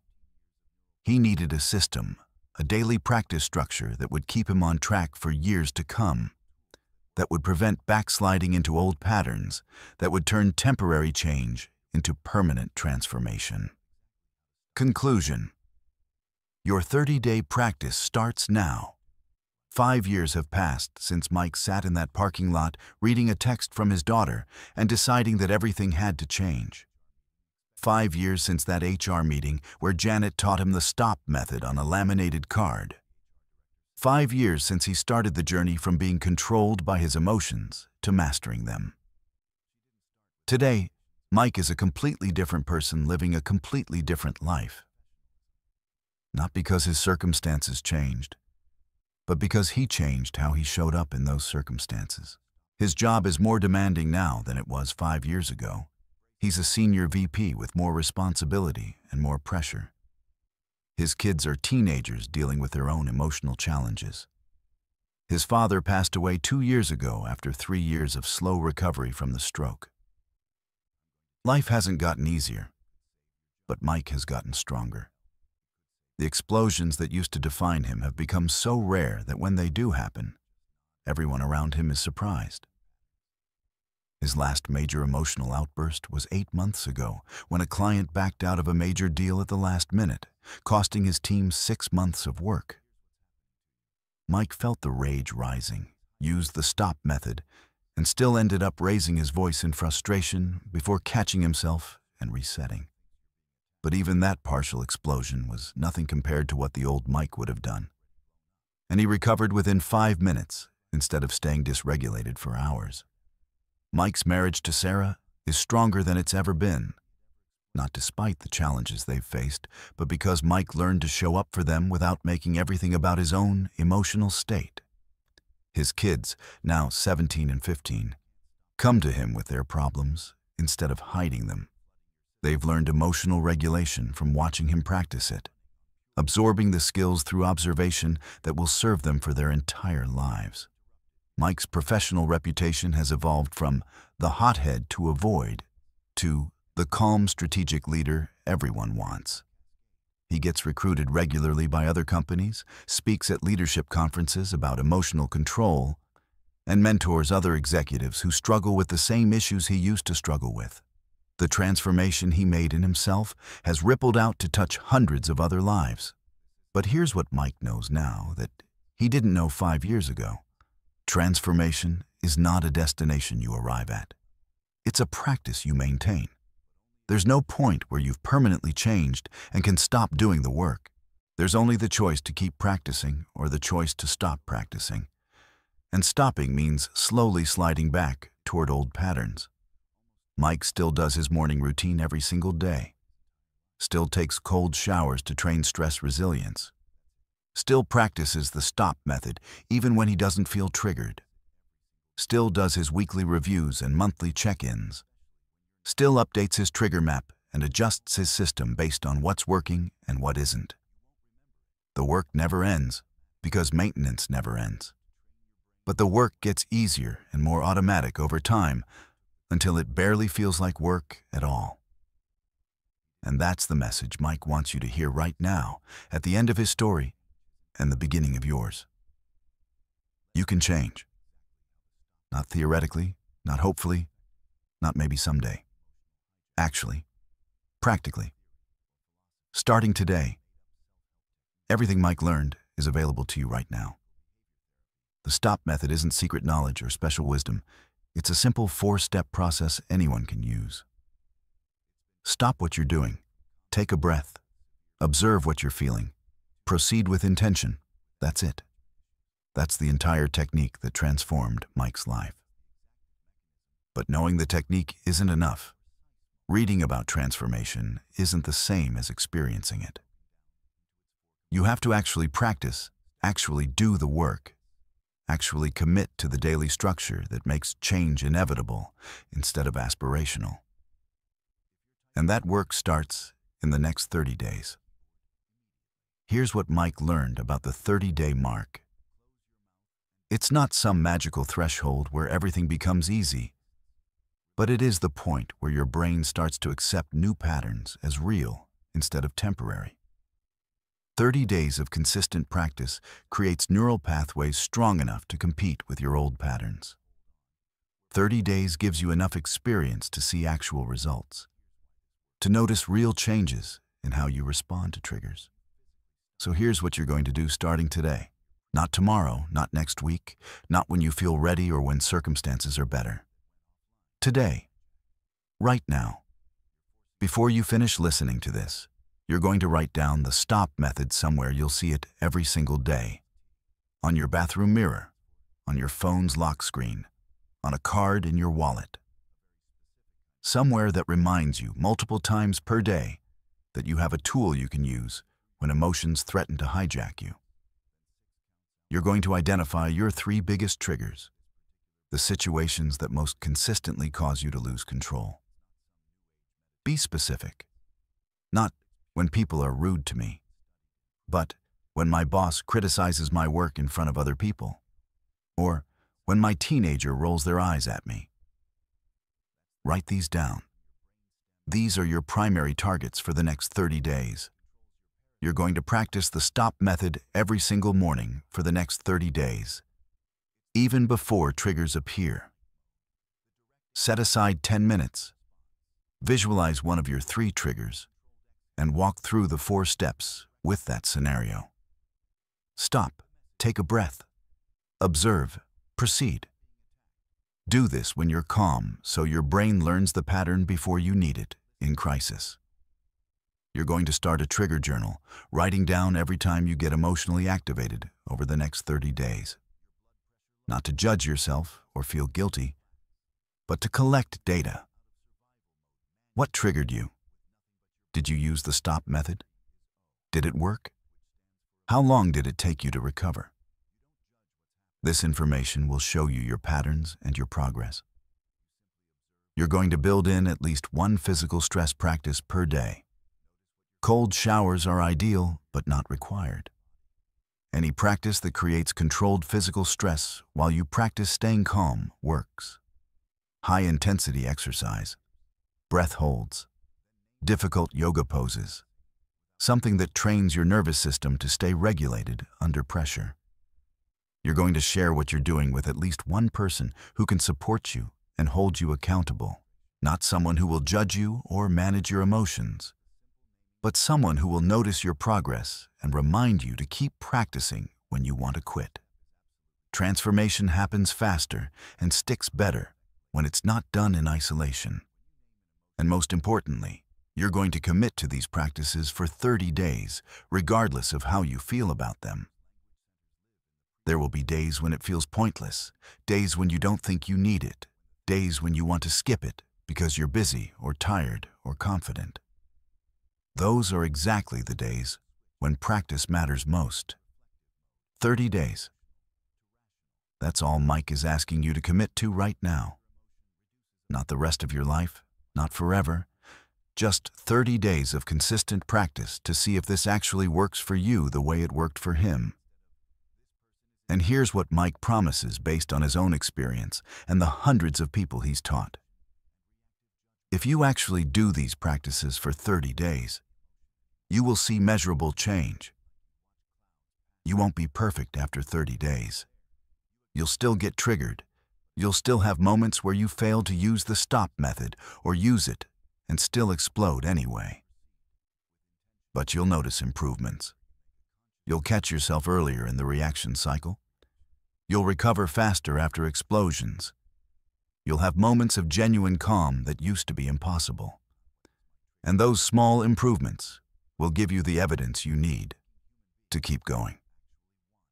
Because here's the truth that Mike learned and needs you to understand. You don't need to believe in transformation for it to work. You just need to practice consistently. Belief follows evidence, not the other way around.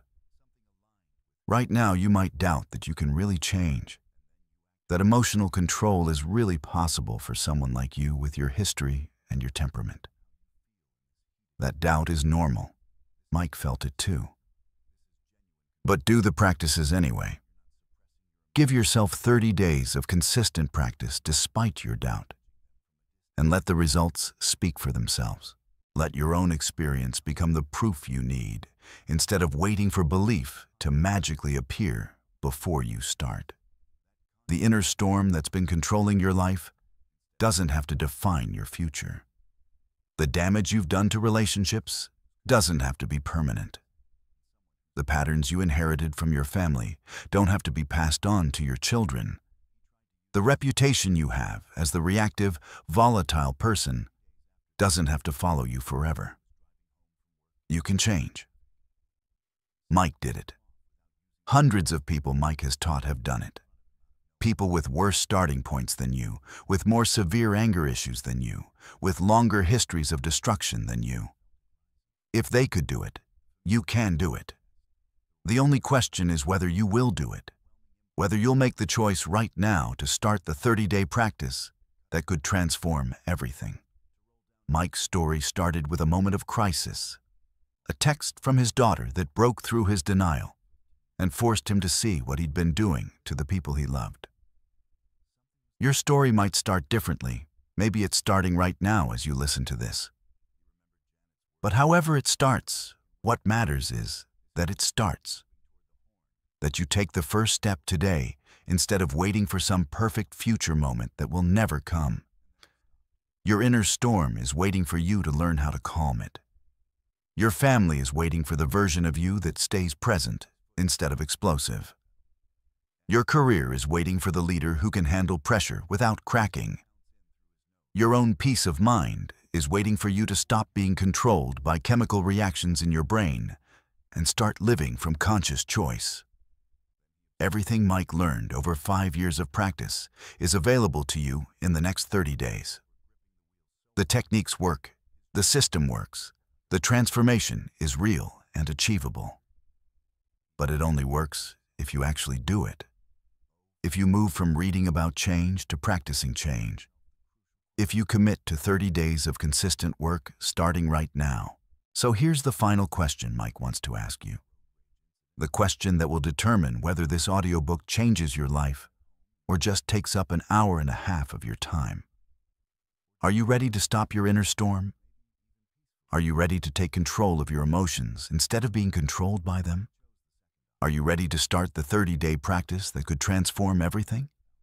If the answer is yes, then close this audiobook and write down the stop method right now. Make your list of 3 triggers. Set a reminder for tomorrow morning to practice. Tell someone what you're committing to. Take the first actual step instead of just thinking about taking steps. And 30 days from now, when you've practiced consistently and started seeing results, remember that the practice continues. Transformation is maintenance, not arrival. The calm you build is the calm you keep practicing. But those 30 days will show you that change is possible, that you have more control than you realized, that your inner storm can be stopped. Mike's standing on the other side of his transformation, looking back at where he started, and he's telling you that the journey is worth it. The work is worth it. You are worth it. Your relationships are worth it. Your peace of mind is worth it. Your 30-day practice starts now.